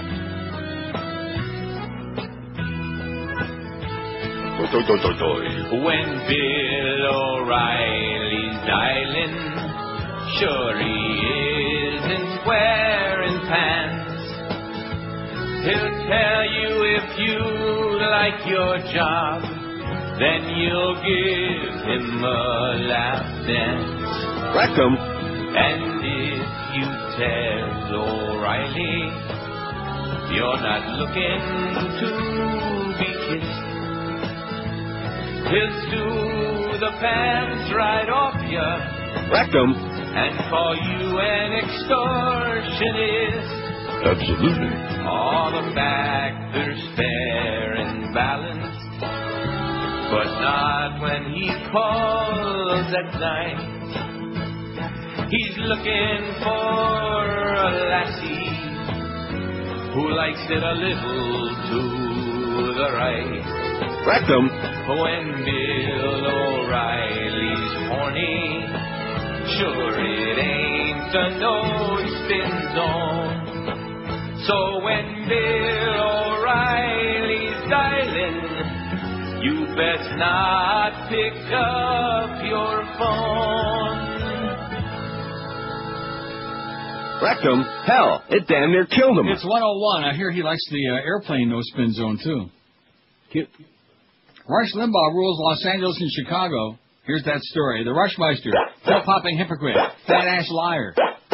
Rush Limbaugh, the first national radio host to interview Vice President Dick Cheney, and former New York City Mayor Rudy Giuliani about George W. Bush's nominee to the Supreme Court, also was first in the Arbitron Spring ratings for L.A. and Chicago. See, our book comes out next Wednesday because they go by order of markets. And since we're small potatoes, it's like all the way... anyway, the Rush Limbaugh Show, heard Monday through Friday on KFI in Los Angeles from 9 a.m. to noon, scored, 25 to 54 persons, a 2.5 share. Al Franken has got a 0.8 share. Bill O'Reilly a 0.9, which is 0.9 more than in South Florida. And Ed Schultz has got an 0.6. Ed Schultz, big hotshot. Right, yeah, that's what I hear. In Chicago, the Rush Limbaugh Show is heard Monday through Friday on WLS in Chicago. At least they had the brains not to change the great call letters, unlike WXYZ in Detroit, that when they went to talk, went to WXYT. I mean, you got the best. I mean, is that pathetic? Thank goodness WABC and WLS didn't change their call letters. Too bad they changed the format. Anyway, in the 2554, Limbaugh had a 3.4. In Chicago, he has no competition. In other words, Franken is not, Scare America's not on, and Bill O'Reilly's not on, and Ed Schultz evidently in those hours anyway. He's got no competition. And he's got a 3.4. Well, that's okay. Whatever. Good luck to you, Rush. How's Wilma doing? 5670560. Let's get a whole bunch of really great calls on this last hour. What do you say? All right. Explosions. Okay. And as a matter of fact, look at that phone right now. See what I'm saying? We got 611. We got a shot at 700, Josh. If we just hitch up our belt and really think we're going to do it, huh? Hitch it. If we hitch those suspenders up real tight like Larry King and bend over like a hunchback, we can do it, baby. We can get to 700 by 2 o'clock. Otherwise, I'm not coming back tomorrow. How do you like that? Huh? Don't threaten. Okay. 56705. In fact, stay off the phone. Your call sucked today anyway, even worse than usual. Get on that internet. On our very important poll today about which of these things are you least likely to do, huh? Besides just having gay sex. You fairy. And see, they immediately run and vote for that because they want us to believe it. You believe us? No. Huh? I don't. No. WQAM, hello. Hello? Yes, sir. Neil, you there? Yep. How you doing? I'm doing. I just want to call up and say that everybody needs to start watching Jon Stewart and Tom Daly Show. You ever get to watch it, Neil? Sure.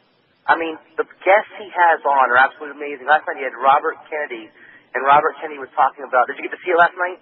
No. Robert Kennedy was talking about how he had done this whole promo, investigation about how autism and mercury in the water and various vaccine shots connected. They had proof. ABC News was going to show it, and at the last second, ABC News decided to cut it. And then they said, okay, we'll show it, but when they showed it that made it look like the pharmaceutical companies actually help and don't hurt. The whole thing is about how the pharmaceutical companies given vaccinations, there's part mercury in it, and they're thinking that causes autism for kids. Right.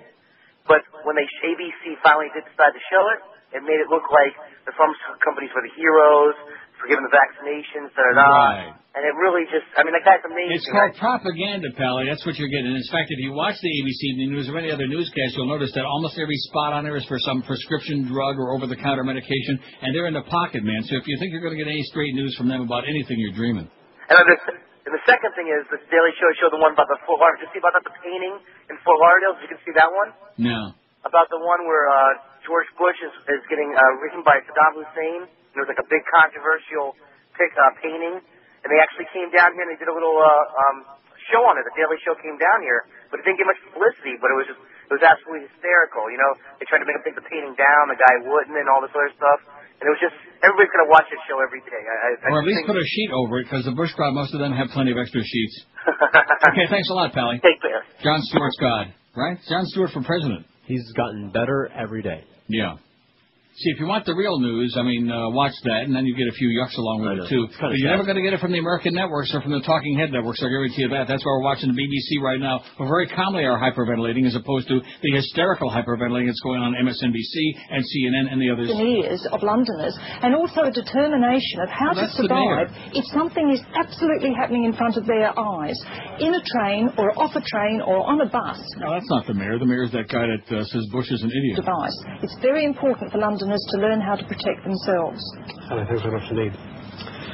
In fact, they're not only not hyperventilating, I would say they're like borderline comatose. The Brits. Oh, are they something? Here's a real something that you can sink your teeth into. Pit bulls, baby. Denver. A few weeks ago, now see, I'm going to get a lot of crap about this because I'm a dog lover, which I am, but see, pit bulls to me are not dogs. It's all in the owner. You have a pit bull?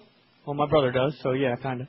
I see. So in other words, you have like a redneck family? Is that what you're trying to say? You'd rather also drive a pickup truck and have a lot of shotguns? Yeah, that's me. Yeehaw. Huh? A few weeks ago, 2 police cars and 2 animal control vehicles pulled up at the home of Stephanie Steffen in Denver looking for her beloved 4-year-old pit bull, Xena. That's with an X. It's X-rated dog, Xena. 7 officers hauled the animal off to the city shelter, putting her on death row. Xena became an outlaw after Denver won a court fight and reinstated one of the toughest pit bull bans in the nation. Since May, more than 380 dogs have been impounded and more than 260 destroyed, an average of more than 3 a day. Dog owners are in a panic. Some are using an underground railroad of sorts, sending their pets to live elsewhere or hiding them from authorities. City officials in Denver wouldn't estimate how many people might be violating the ordinance. About 30, man. Probably about 30,000. Some owners like Stefan have won a reprieve for their pets with help from a rescue group. The group got Xena released by signing an affidavit stating that the animal would never return to Denver. Well, isn't that nice? Let's take all the child molesters and take them out of South Florida and just make sure they don't come back. Send them someplace else. Send them to kill somebody else's kids. Kind of like them shuffling all those priests around, if I dare bring that up again. Don't dare. The group took the dog to Mariah's Promise in Divide, an animal sanctuary that's accepted more than 3 dozen pit bulls from Denver. You know, I think I understand now why Ted Williams used to Used to what now? shoot pigeons. Probably. I hit it 3 times just to be sure. No, he did. Ted Williams on the off days. Don't we all? They all say he used to shoot pigeons in Fenway Park. I got pigeons out on my balcony, and even through my window, you know, that I don't know what's more annoying, cats that rub up against your leg with that purring crap, or the pigeons that cuckoo-ca-choo. So if you eat a lot of pigeons. Yeah, you'll be shooting in Fenway Park. Anyway, for Stefan and her partner, Gina Black, leaving her partner. What does that sound like to me? Yeah, it sounds like a buzzword, yeah. Leaving Xena 60 miles from home was a lousy option, but the only one they had. It's safer than animal control, safer than keeping her underground. At least she'll be able to play now, Stefan said, but she'll miss us. We're her back. Oh, God. We're her back. You know, there's another one of those phrases that I got your back. That's one that Muff likes to use a lot. You fail. I got your back. Oh, I just hate that. What? You still doing the Fenway Park laugh? Yeah, that's what it is. It's not the first time I had to dump myself. No, of course, I think dump is the appropriate term. Denver is one of 3 major metropolitan areas, along with, guess where else? Cincinnati and? Miami. Right, to ban pit bulls, according to Glenn Bui, Vice President of the American Canine Foundation. Pit bull typically describes 3 kinds of dogs: the American Pit Bull Terrier, American Staffordshire Terrier, and the Staffordshire Bull Terrier. But Denver's ban applies to any dog that looks like a pit bull. The animal's actual behavior doesn't matter. Oh, so in other words, if it even looks like a pit bull or like a new one, or once kissed it on the ear, that's it. Bada bing. City Councilman Charlie Brown said in his judgment, pit bulls are trained to attack. They're bred to do that. Well, if we're going to outlaw dogs that are inbred, let's outlaw people that are inbred. Which I think about 90% of the South just vanished. Right. Critics of the ban use words like annihilation and genocide, and the city shelter has received emails likening animal control officers to Nazis. Well, if we got Nazis running the government in Washington, why can't we have Nazis running animal control? Breed bans are just a knee-jerk reaction to something that happened in the community, Bui said. Denver banned pit bulls in '89 after dogs mauled a minister and killed a boy in separate attacks. The legislature passed a law in 2004 that prohibited breed-specific bans, but the city sued and a judge ruled in April the law was an unconstitutional violation of local control. Critics of the ordinance say that a blanket ban on an entire breed is misguided, that the law should instead target irresponsible owners and all dangerous dogs. If anyone says one dog is more likely to kill, unless there's a study out there that I haven't seen, that's not based on scientific data, said Julie Gilchrist, a doctor with the Federal Centers for Disease Control and Prevention who researches dog bites. The CDC, the American Medical Association, and the Humane Society of the U.S. examined 20 years of dog bite data and concluded that the pit bulls and Rottweilers caused the most deaths. Rottweilers. But the researchers also noticed that fatal attacks represent a small proportion of dog bite injuries, that the number of bites per breed simply seems to rise with their popularity. Well, that's a bunch of crap. I would say Golden Retriever is one of the most popular breeds, right? How many times do you read about somebody getting bitten by a Golden Retriever like attack, huh? None. None. How about a Min Pin? Well. Hey, Tiny. That's too late. I'm surprised Mom didn't have them both put to sleep. It's 12 minutes after 1. You'd given her enough time. Yeah. If they would have just hung around long enough. 12 minutes after 1 at 560 WQM, we got the Mo Meister, Mo Howard David, who's got all these great new bits about him, man. He's a superstar in his own mind. Never illuminating and rarely informative. He'll be along at 2. Then we got the Mad Dog, Jim Mandich at 4, Geldy at 7, and then we got Lenny Martez and Todd K at 10. You notice every time I read the schedule up until this moment, I kind of like trying to avoid that like the plague. Lenny Martez and Todd K. Todd Kelleher. Is that Special K? He is special. I see. Well, he ain't no Lenny Martez because actually he speaks English, which, 1 out of 2 ain't bad. 12 minutes after 1 at 560 WQAM. For years, Armstrong Ford Homestead has always treated everybody like family. They want to extend an offer to you to join their family. Ford has just announced their Ford Family Plan. Right now at Armstrong Ford Homestead, you can buy a vehicle at employee discount prices. That is correct through July 31.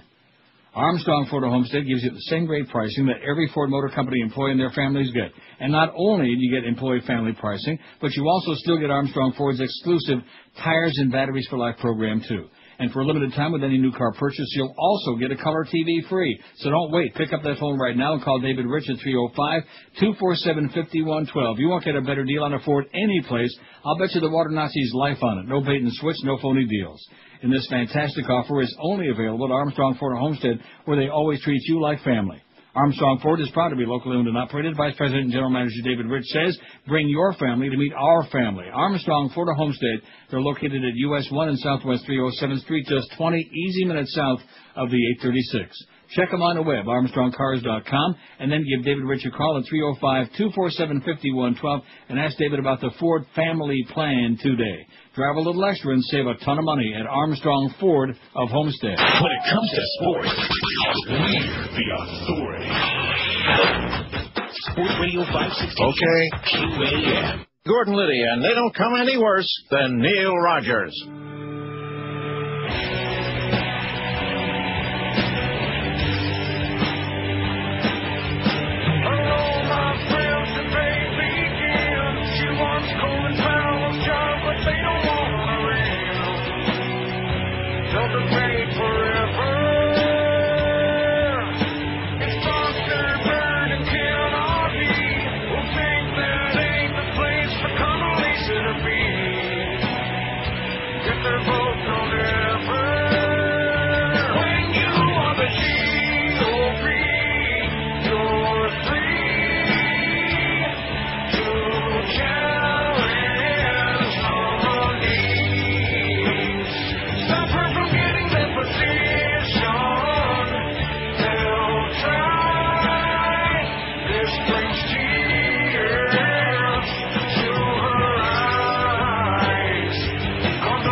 Now, how's her husband doing, by the way, Condoleezza? She got a husband? No. Boyfriend? No. Oh. I think this whole thing is like a conspiracy, this whole Bush administration. You had Ari Fleischer, and now you got so many of them, Ann Coulter. That's a gay club, you moron. I think that's what it is. Oh, guess what this next story, speaking of Condoleezza, that's the reason I played that, even though it's a little dated, but I do like Creed anyway, so I like the song. Okay. You don't? I don't like Creed. Well, what an anti-Semitic you are. You'll be happy to know that I saw the lead singer of Creed in South Beach with his windows down, blasting his own music by himself. What an egotistical, pompous ass. I still like that song. I don't really want to meet him or have a date with him. Can I just not like the song? Sure, you can like the song. I like the song. Not a whole, not spectacular, but I like it a lot. Okay, guess what this next story, speaking of Condoleezza, you must have seen this from Sudan. Guess what the city is? What was the name of the racehorse in Godfather? Oh, Khartoum. Khartoum, Sudan. I'm not going to race him, though. Not now, you're not. Security forces in the Sudanese capital of Khartoum manhandled U.S. officials and reporters traveling with Secretary of State Condoleezza Rice, marring her round of meetings with leaders of the new unified government. Rice demanded an apology and got it. She said, I don't make no flapjacks. It makes me very angry to be sitting there with their president and have this happen. She said they have no right to push and shove. Rice made her remarks to reporters today after she and her entourage boarded an airplane to fly from the capital to a refugee camp in the Darfur region. Oh, that's a good place for her. At the camp, she said the Sudanese government must prove its promises are credible, and she would hold the government to account if it fails to weather the refugee crisis. Right. State Department spokesman Sean McCormick said the Sudanese foreign minister responded to Rice's demand for an apology by telephoning her aboard the plane to express regret for the incidents at the ultra-high security residence of Sudanese President Omar el-Bashir. Twice Sudanese guards' hostility toward members of Rice's entourage devolved into shouts and shoving. As Rice's motorcade arrived at the residence, armed guards slammed the gate shut before 3 vehicles could get in, including those carrying Rice's interpreter and other aides who were supposed to attend her meeting with el-Bashir.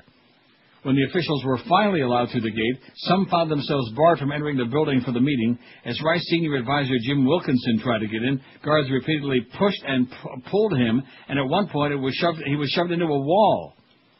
Diplomacy 101 says you don't rough your guests up, Wilkinson said. Ambassador Kader Harun Ahmed, head of the Sudanese... They got to work on some names over there, you know? They all have the same names. Probably sounds normal to them. Mohammed Ahmed, whatever. Head of the Sudanese mission in Washington attempted to smooth over the situation on the spot. Please accept our apologies, he told reporters and aides. This is not our policy. But there was another scuffle only moments later. Reporters whom guards reluctantly allowed into the meeting for a planned photo session were harassed and elbowed, and guards repeatedly tried to rip a microphone away from a U.S. reporter. The reporters were told not to ask questions over State Department objections.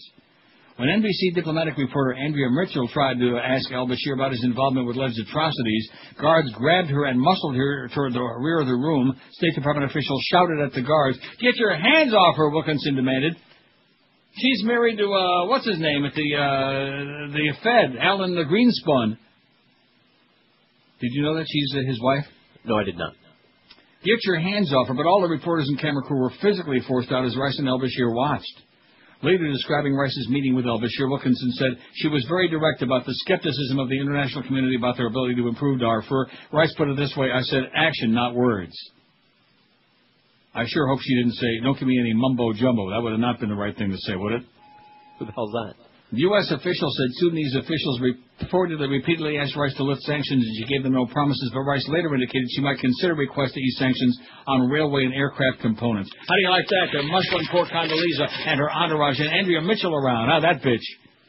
I'll guarantee on NBC News tonight with the... You know, I've noticed not only his face, but Brian Williams sounds like he's talking through a...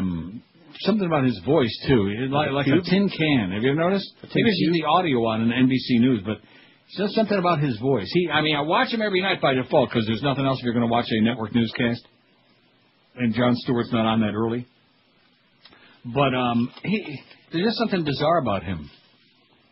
And now that I mention it, I'm really upset about that NBC booth announcer that's about 140 years old. I wish two things. I'd like to know what that guy's name is. NBC Nightly News with Brian Williams. It sounds like he's calling from the Petrified Forest. Since you mentioned it. Yes. Have you noticed? Yeah. It's a union thing. Those guys that get those jobs, man, they're there forever till they're 100 until they croak. NBC Nightly News with Brian Williams playing from an NBC World News headquarters in the... At any rate. Oh, here's a fax from the Palm Beach troublemaker who says, since Carl and Scooter confessed to exposing a CIA operative, we've not heard from Bush 1. He, former CIA chief, who said, and I quote, I have contempt and anger for those who would expose the names of our sources. They are the most insidious of traitors. The silence is deafening, George, it says. George 41, whatever you want to call him, like whole ass. Right, wimp. 5670560, pound 560 on the Verizon and Singular wireless lines. Yeah, something about that NBC Nightly News. Although it's a big improvement over Brian Norcross, whatever his name was, Tom Brokaw. 653 votes, Josh. We got a hell of a shot, you think? We got 36 minutes, and we need 47 votes. That's barely more than one a minute. Can't we do that on this very high-paid show, even though there's nobody around? Yeah, we're going to do it. You think? Even Josh thinks we can do it. How do you like that? What is it? Yeah. 653. Just click one, okay? Just get with it, just to make us feel better, like we're still on the air, okay? Even though we're on this station, working for these people. The thing I am least likely to do is have gay sex, 387, 58 points. You notice how that percentage has gone down since we gave them other choices? Like the vote Republican and whatnot. Yeah. Vote Republican, 72. Join the military, 40. I was thinking about this if I can never interrupt my reading of the poll result for just a second. I don't know what made me think about it. Maybe it was one of the bits I played before. But, see, people are so hung up about celebrities and real hot-looking celebrities. But the fact of the matter is, and I've always said this, is that you can go into a shopping mall, or I can go out like to a casino or something, and you see so many, or just go out on the street. Well, not there. I mean, most of the people are like retardos, but I'm talking like in a civilized place like here. Right. Just walk downtown, out on the streets, and you look around, and your tongue is down to your toes, man, no matter what it is that cranks your chain. You think, holy cow, look at all these beautiful people. You don't know their names, but you sure as hell would like to. Mm-hmm. At least for a few minutes. But as opposed to people obsession with some folks who are really pretty marginal, you know, they make such a big deal out of some people who are like really marginal. They just got to be on TV. Who are heavily made up. See, one nice thing about people that you see out on the street, well, I mean, maybe some of the women are wearing a lot of extra makeup. I don't think so. Not like in Hollywood, you know. No, all that professional. Not like in Hollywood, Florida, Emerald Hills. Anyway, I don't know what made me think about that, but it just is true. People They just get led down the garden path so easily. Oh, yeah, this one or that one, whoever it is, and then come to find out that they're really not all that great. You know? Yeah, I know. The thing I'm least likely to do is have gay sex, 388. Vote Republican, 74. Join the military, 41. Good thinking. Keep thinking that way, okay? Do not allow yourself to be a human sacrifice. Sacrifices for the old barbaric religionists and the ones they. Listen to Sports Talk, 35. Eat sushi, 27. Worship a god, 17. Which we give you special dispensation for. Oh, God! Only. Buy Dolphin season ticket, 16. Read the stories on Neil's website, 13. Well, your mama, how do you like that? Get laid, 12. Watch the J-Lo movie, 10. Play golf, 9. How boring. Watch the soap opera, 4. Pick up a dinner tab, 3. Oh, Rimmer voted 3 times. Go to the racetrack, 2. Watch other people play sports, 2. Watch TV news, 2. And read a newspaper. Only a pair would dare to admit such a grotesque. George don't read a newspaper. No. I want to touch him. Just online, though, he reads our bedtime stories. Yes, I do. Which is a big improvement, okay? I read 2 newspapers, the Toronto Star, Toronto Sun. The Star because they're like a liberal paper, and the Sun because they got a good sports section, even though they're a right-wing rag owned by Rupert Murdoch. Do you wear rubber gloves when you read them? Yes. Okay. In fact, I wear rubbers when I'm reading the Sun. It's always safer that way. 27 after 1 at 560 WQAM. Did you get a good night's sleep last night? Maybe you were tossing and turning all night. If you're tired of that small, uncomfortable, cramped bed, if your mattress is worn out, it's time to step up to a new queen or king-size bed from the great folks at Dial a Mattress. When you call 1-800-MATTRESS, you choose from Florida's largest inventory of queen and king-size beds ready for same-day delivery. And you still get that same great deal. You choose the date and time on a 2-hour window, 7 days a week for delivery between 8 a.m. and 10 p.m., and they show up when you want, like 10 to noon, noon to 2, etc. Dial a Mattress carries the complete line of Sealy, Serta, Simmons, King Coral, Stearns, and Bananas Foster. All the top names, no off-brands, no crap. And their everyday low prices and deep stock make your mattress shopping a breeze. Just make that easy call, 1-800-MATTRESS. You'll be talking with an expert bedding consultant who listens to your needs, will suggest a style and comfort level that is perfect for you. These folks know the bedding business because that's all they do. Just about all of the folks at QM are sleeping like a baby every night on a Dial a Mattress bed, and you ought to be doing the same. Just sit there on your big, pimply, fat ass, reach it over for the phone, and call 1-800-MATTRESS, or on the web, it's mattress.com.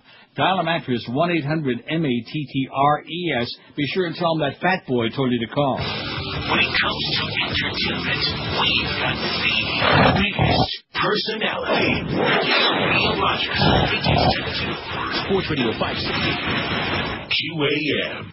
I urge everyone to complain to this station. Absolutely.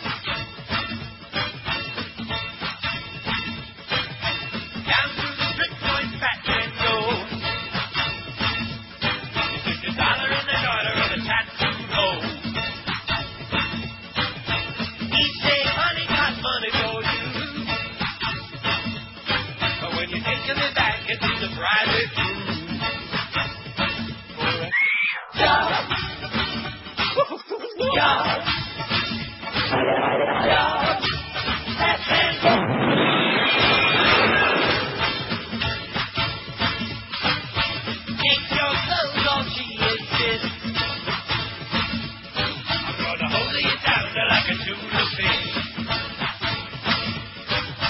Make it big roll of this fat. And only by the smell can you tell where it's at.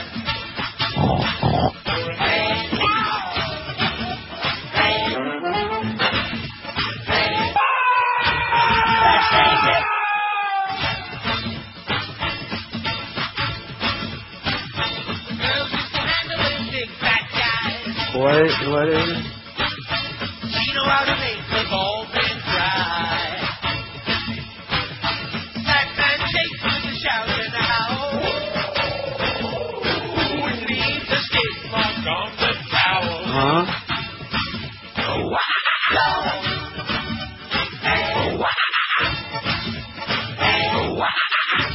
That man gets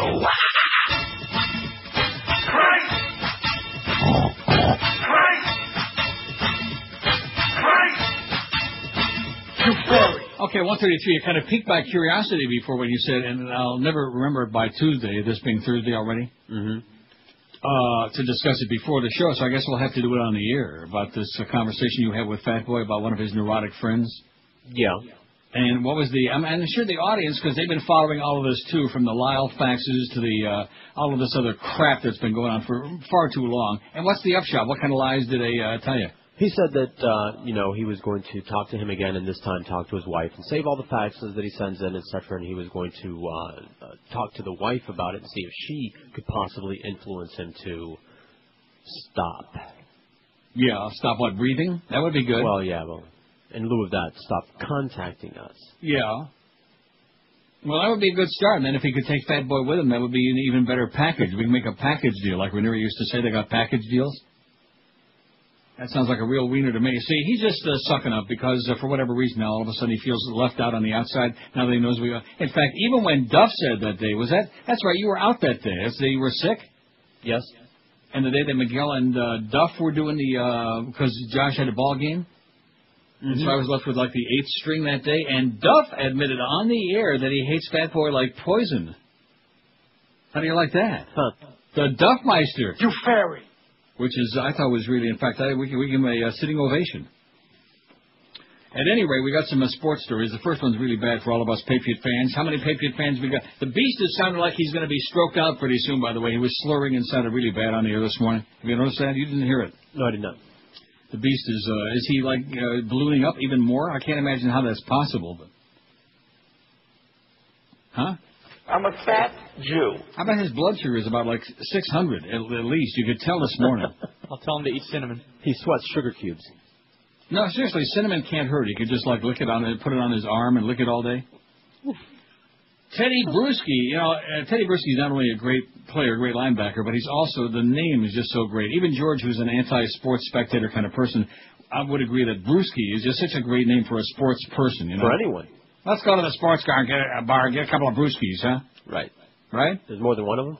New England linebacker Teddy Bruschi will sit out this season because of the stroke he suffered 10 days after helping the Patriots win their 3rd Super Bowl in 4 years. Teddy has declared his intentions to forego the 2005 campaign. Patriots spokesman Stacey James said in a statement, the Bruschi family wanted to express their heartfelt appreciation for the tremendous outpouring of support they received from fans throughout New England and others around the country. Really sad news, okay? He's great. It's going to be really tough to fill his sneakers, all right? But nevertheless, I'm sure we'll do our best. Patriots win another Super Bowl. You can smell it, can't you? Oh, yeah. I know who it's not going to be. I don't know who it will be, but I guarantee you who it won't be, Ricky or no Ricky. And Ricky's got to miss the first 4 games because of that drug suspension, right, Josh? Yes, he has to. Oh. So sad. Ricky. And by that 0-4 week, they'll be just salivating for his return. Now, he's not doing the dreadlocks anymore, right? Has he still got the haircut, or do you, grow that back? No, he does not have the dreads. Don't want to get tackled by the hair anymore. Good thinking, Ricky. Former Dolphins coach Don Shula. What's his name again? Don Shula. Oh, God, the brainstem. I mean, you know that even when the brainstem is ripping you an ass, that you've, reached the bottom of the barrel. Honey, Sonny, we move slow, but we're moving in the right direction. You tell him, Don. It's the Don. Former Dolphin coach Don Shula's recent bashing of his successor continued yesterday when he took another swipe at Jimmy Johnson during a media conference call regarding next month's induction of Dan Marino to the Pro Football Hall of Fame. Now, if Danny Boy's going to go in the Hall of Fame, how are they going to get Ed Pope's head out of his rectum before? I mean, that'd be kind of embarrassing, having to shove the two of them in there together. Shula, who coached Marino for his first 13 NFL seasons, said the quarterback was much less effective after Shula retired my ass, and Johnson became coach from 1996 to 99. Asked how much he thinks Marino benefited from having only 2 head coaches in 17 NFL seasons, Shula said, "You mean he had 1 coach? Look at the numbers, they speak for themselves." What a shot, Don! The brainstem strikes back. Can't you see that movie? Marino averaged 263.5 passing yards, 1.9 touchdown passes, and 1.1 interceptions in 199 games under Shula, compared to 220 passing yards, 1.2 touchdowns, and 1.0 interceptions in 61 games under Johnson. Marino also won 62% of the games he started under Shula with 1 Super Bowl appearance. Marino's winning percentage under Johnson was only 54.1%, and no Super Bowl appearances, of course, needless to say. Jimmy, who's got a big mouth and bad hair and just makes me nauseous. He's another one of those people, highly, in the sports fraternity that everybody kisses his ass. And maybe a nice guy, I don't know, but he just rubs me the wrong way, Bugs me. Well, he just talks a lot of crap. He talks crap, all the blow and no show, so to speak. Diminishing physical, that's called, as in blowing hot air. You see, you've got such a... Diminishing physical skills may have affected Marino's play under Johnson, but Shula also believes he used an offensive system that played better to the quarterback's strengths. Unlike Johnson's run-heavy scheme, Shula didn't try to utilize Marino in play-action passing plays. The thing that made Dan so special was his vision downfield, Shula said. He always wanted to be looking downfield. He didn't like play-action passes where he'd have to fake the handoff and pick up the receiver and see where the blitzes were coming from. The blitzes are probably coming from the Philadelphia, Don. He also wanted to be facing the line of scrimmage where he could see what the coverage was and where the blitzkrieg was coming from, probably CNN. Johnson hasn't responded to an interview request about Marino made this week through Fox Sports, where he now serves as an analyst. The long-standing friction between Johnson and Shula continued last month when the latter appeared on Fox Sports Radio. Shula criticized Johnson for the way he downplayed the franchise's history after replacing him as coach in '96. Shula said Johnson wanted to throw all of that away and just talk about his own accomplishments, and they turned out to be non-accomplishments, said the brainstem. And you happen to be, Don. Absolutely correct, sir. Except for the fact that you didn't retire. You were fired, but nevertheless, we don't want to say that because that's embarrassing. Right. PC. It doesn't look good, for public consumption, which is why he called a press conference to make sure that everybody in the media understood he was retiring now, or not getting fired. That would be really bad. And in retrospect, could have been any worse than under Jimmy? No. Jimmy was an embarrassment. In fact, Jimmy is what led to the Wannstedt era, the brief and inglorious and grotesque Wannstedt era. What are you thinking, 4-12 or 3-13, Josh? 4-12. 4-12. Okay, so hey, there's something to be said for consistency, man. There's nothing like being rock solid year after year, season after season. In fact, look at those people. We got 17 people say the last thing they would do under the sun ever is buy Dolphins season tickets. Why don't we buy Panther season tickets on there and watch that zoom up close? That's just for fun. Not that we want to rub any salt in Alan Cohen's wounds, by the way, and that crap with Barry Jackass about a $30 million payroll. It was already $29 million. It was already the lowest in the league. The salary cap is $39, not $30 million. Spend some of that Pavel money you lied to us about, okay? Oh, we're going to spend we're waiting, okay? And I don't think Jack Martin or Jacques Martin, whatever you want to call him, is going to be real thrilled with a bunch of hearing all about the youngsters in the organization. Let's get some skilled players on there, some people with some skill. Got it? Got it. I know you're all whipped up about the impending hockey season, mainly because I want to hear Jody fall flat on his ass. I think he'll be okay. I think he'll do a good job. I'm not saying that gratuitously because, quite frankly, if I never heard him again, it would be too soon. But I think he'll be okay. You know? Oh, whatever. I guarantee you he'll be better than which Waltz. You know what? He'll be the best hockey announcer I've ever listened to. Yeah, well, there you go. Well, I guess you never heard Rimmer. 19 till 2 at 560 WQAM. For years, I've been telling you about our good friends at Dry Concepts. They're the best carpet cleaning company in the universe, which is why I've used them for over 20 years in my homes. But did you know that Dry Concepts can also save you hundreds, even thousands of dollars by doing other things for you? Dry Concepts also specialize in drapery cleaning, upholstery and leather furniture restoration, mattress cleaning, oriental rug cleaning and repair, pet odor treatments, and water damage, too. One thing about our sales department, they don't believe in, punctuation. It's not in their vocabulary. Dry Concepts can also clean and restore your tile and grout quickly and efficiently, too. Dry Concepts' professional staff is always improving to serve you with the most advanced cleaning systems ever invented.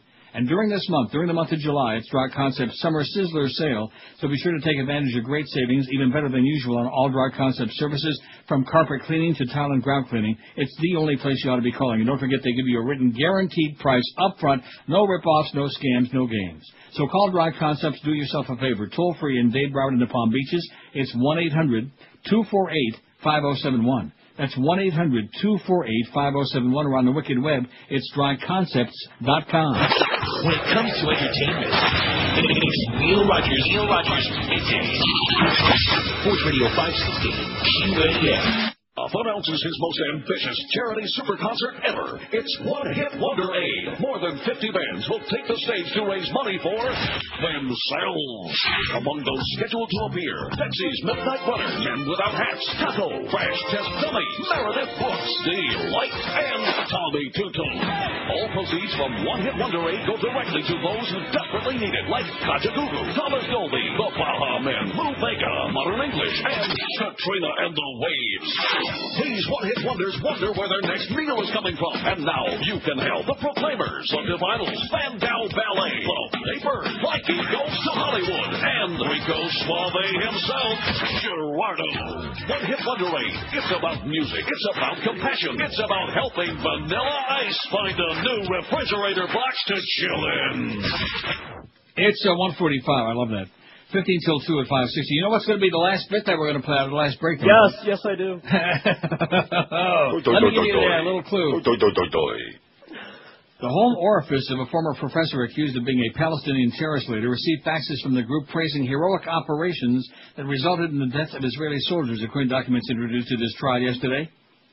Prosecutors didn't present any evidence that Sami al-Aryan or his three co-defendants read the press releases and communique, one of which referred to the glory of martyred fighters who had participated in the terrorist attacks. One fact said September 6, 1994 was signed the Islamic Jihad movement in Palestine, another name for the Palestinian Islamic Jihad. It reminds me of the Monty Python. Which one of the movies was it? The People, it was like the People's Republic. Not to be confused with the People's Party of... People's Front of Judea. Right. Which prosecutors say was a terrorist organization that former University of South Florida professor raised money for and helped lead. The PIJ is blamed for more than 100 deaths in the Middle East. Chum and Dreard.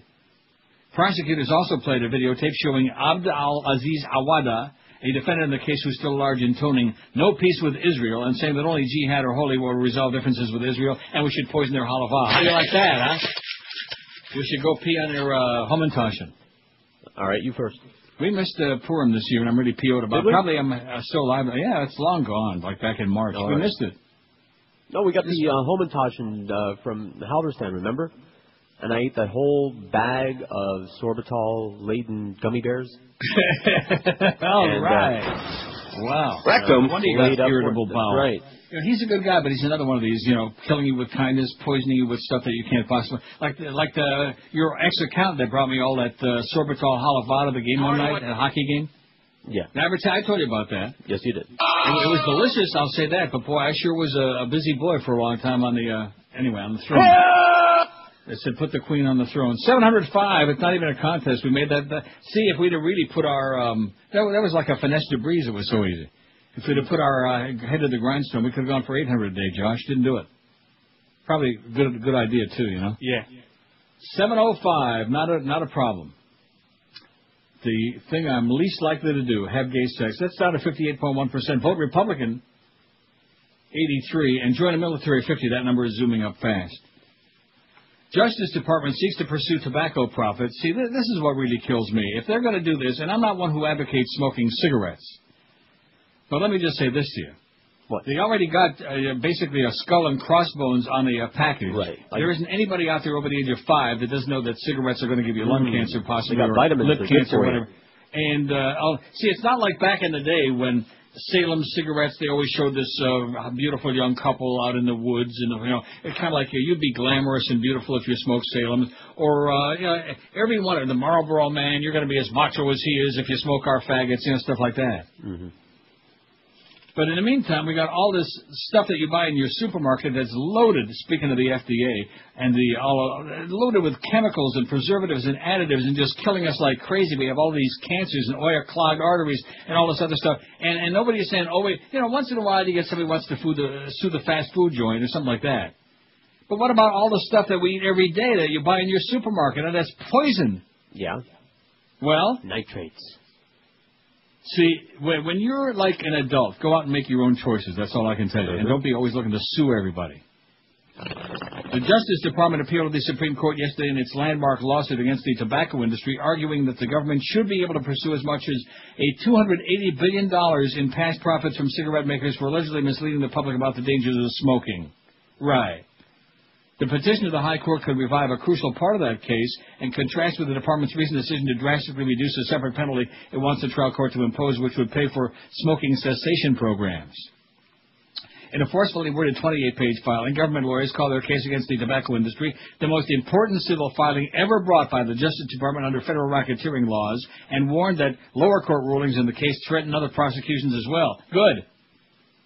The case graphically illustrates this business. It would be like me suing Haagen-Dazs because they invented banana nut ice cream and I'm addicted to it and it's killing me, okay? And I can't stop eating it all. I won't have any today. There's a I didn't have any yesterday. What? There's a thought. What? Suing them. Yeah, let's sue all the ice cream makers, all of us diabetics, all of us people that are addicted to sugar and refined carbohydrates. Let's just sue all their ass. They're doing it on purpose. And just like that thing with Pringles, you can't eat only one. Well, you want to know why I can't eat it? Because they put all kinds of stuff in there to affect your taste buds so that it makes you ravenous. When you eat the first one, you want to eat like 10,000 of them. Or at least about 30, man. 30,000. Right? Right. So who the hell are they schmitting, man? Oh, but they're trying to suck in the young people I see. So in other words, all these cereals, these sugar-laden cereals, all these fast foods, and all this junk food, and then they're not trying to suck in the young people. Who are the ones, as you well know, when Mama goes to the supermarket, who are the ones that, oh, Mommy, I want this, I want that pick that out, huh? Yeah. That might work for some people. Speaking of that, oh, Mommy, well, that's because you have discipline in your household. That's right. Good spanking, never hurt anybody, including the wife. Beatings with bats. That's just on the wife. Too late. Yeah, no. Dallas zoo officials have decided a little competition may inspire a male Asian elephant to get into the mating mood. Fort Worth Zoo's lone Asian bull elephant, Groucho, hasn't started a calf for 6 years. And George wishes he could say the same. So zoo officials hope that bringing in another male elephant will spark a flame between Groucho and the female pachyderms. They're pachyderming it. A little competition has been proven to work in the rhino population as well, said Michael Foraker, the zoo's executive director. We just need Groucho to get up to speed. Zoo officials haven't yet chosen a new suitor, but will choose one of two elephants from Florida's Ringling Brothers and Barnum and Bailey Center for Elephant Conservation. I bet you didn't even ever heard of such an organization, huh? No, I never have. What an educational freaking show this is. One of the zoo's female elephants, Rasha, will pick her favorite from photos Wednesday. She'll pick her favorite from photos, and zoo patrons can also vote for either Casey or Raja at FortWorthZoo.com. Pretty good deal. The choice will be, yeah, that sounds like something in Amsterdam. You got a catalog. Yeah, I've heard about that. Mail order? Be charged with a trial date is meant to be set within days. So you see that thing with the London and the London and all that, because even the BBC's now on Sodom right now. And next hour on Gomorrah. When it comes to sports, we're the authority. Sports Radio 560, QAM. What do you think tribal sovereignty means in the 21st century? And how do we resolve conflicts between tribes and the federal and state governments? Yeah. Tribal sovereignty means that. It's sovereign. You've been given sovereignty and you're viewed as a sovereign entity. Okay. And therefore, the relationship between the federal government and tribes is one between sovereign entities. Makes me wanna go take off my chicken pants and go shake my bag around and watch the catch on it. Get cranky, boy, makes me lose control. I never say door, you gay sport holes, oi, baby. Door, door, door, door, door, door, door, door, door, door,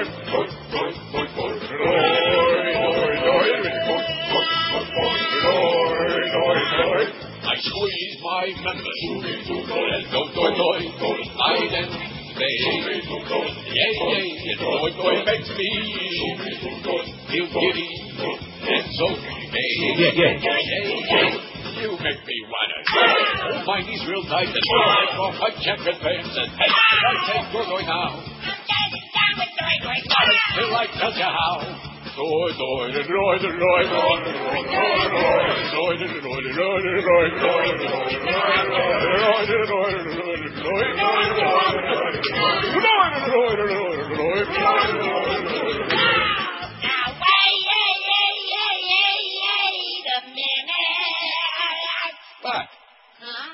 For this, you stop the song? It's 1:58 at QM. Speaking of Momeister standing by, he'll be along next. Mad Dog at 4, and then after that, you don't want to know. Okay, 7. I beg your pardon? I didn't. I thought for sure I heard you cracking your knuckles or cracking up or cracking the whip. Cracking the 720 votes. Not too bad, I would say, considering. Huh? We're up against it. Up against what? Boy, next Wednesday is going to be a day that will live in infamy. Can you imagine when that book comes out? Can you imagine between now, since it's already Thursday and next Wednesday, the prodigious bowel movements, the hysterical diarrhea that's going to be taking place? Oh, man. Play a sound effect. No thanks. 720 votes. The thing I am least likely to do is have gay sex. 417, 58%. We believe you. Don't we? No. Vote Republican, 85. Join the military, 53. That number is inching up there. They're finally catching on.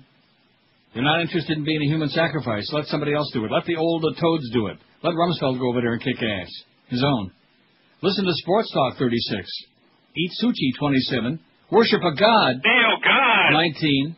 Buy Dolphins season tickets, 18. Who wants to see a 4-12 team anyway, right? I mean, you got to stick by your team, but if they really stink. Read the stories on Neil's website. 17, 2.3%. I still think that's, philosophical. Right. Because certainly this crowd, and they just don't want to just look at naked pictures. Well. They're not, lazy. Huh? Get laid, 14. Watch a J-Lo movie, 10. Play golf, 9. Watch a soap opera, 4. Pick up a dinner tab, 3, which means Rimmer's been busy here all morning. Go to the racetrack, 2. Watch other people play sports, 2. Watch TV news, a pair. Read a newspaper, 2. And we just put it on there, but believe me, I have a feeling it may start inching up the ladder. In fact, maybe some people want to, change the vote. Buy Panther season tickets. So far has got the big... So far. In fact, wouldn't surprise me. Geldy's on at 7 o'clock tonight. Hockey intensive for 3 hours on QAM tonight. Right. When it comes to entertainment, it's Neil Rogers Middays. Sports Radio 560, WQAM, Miami, Fort Lauderdale. Rock solid.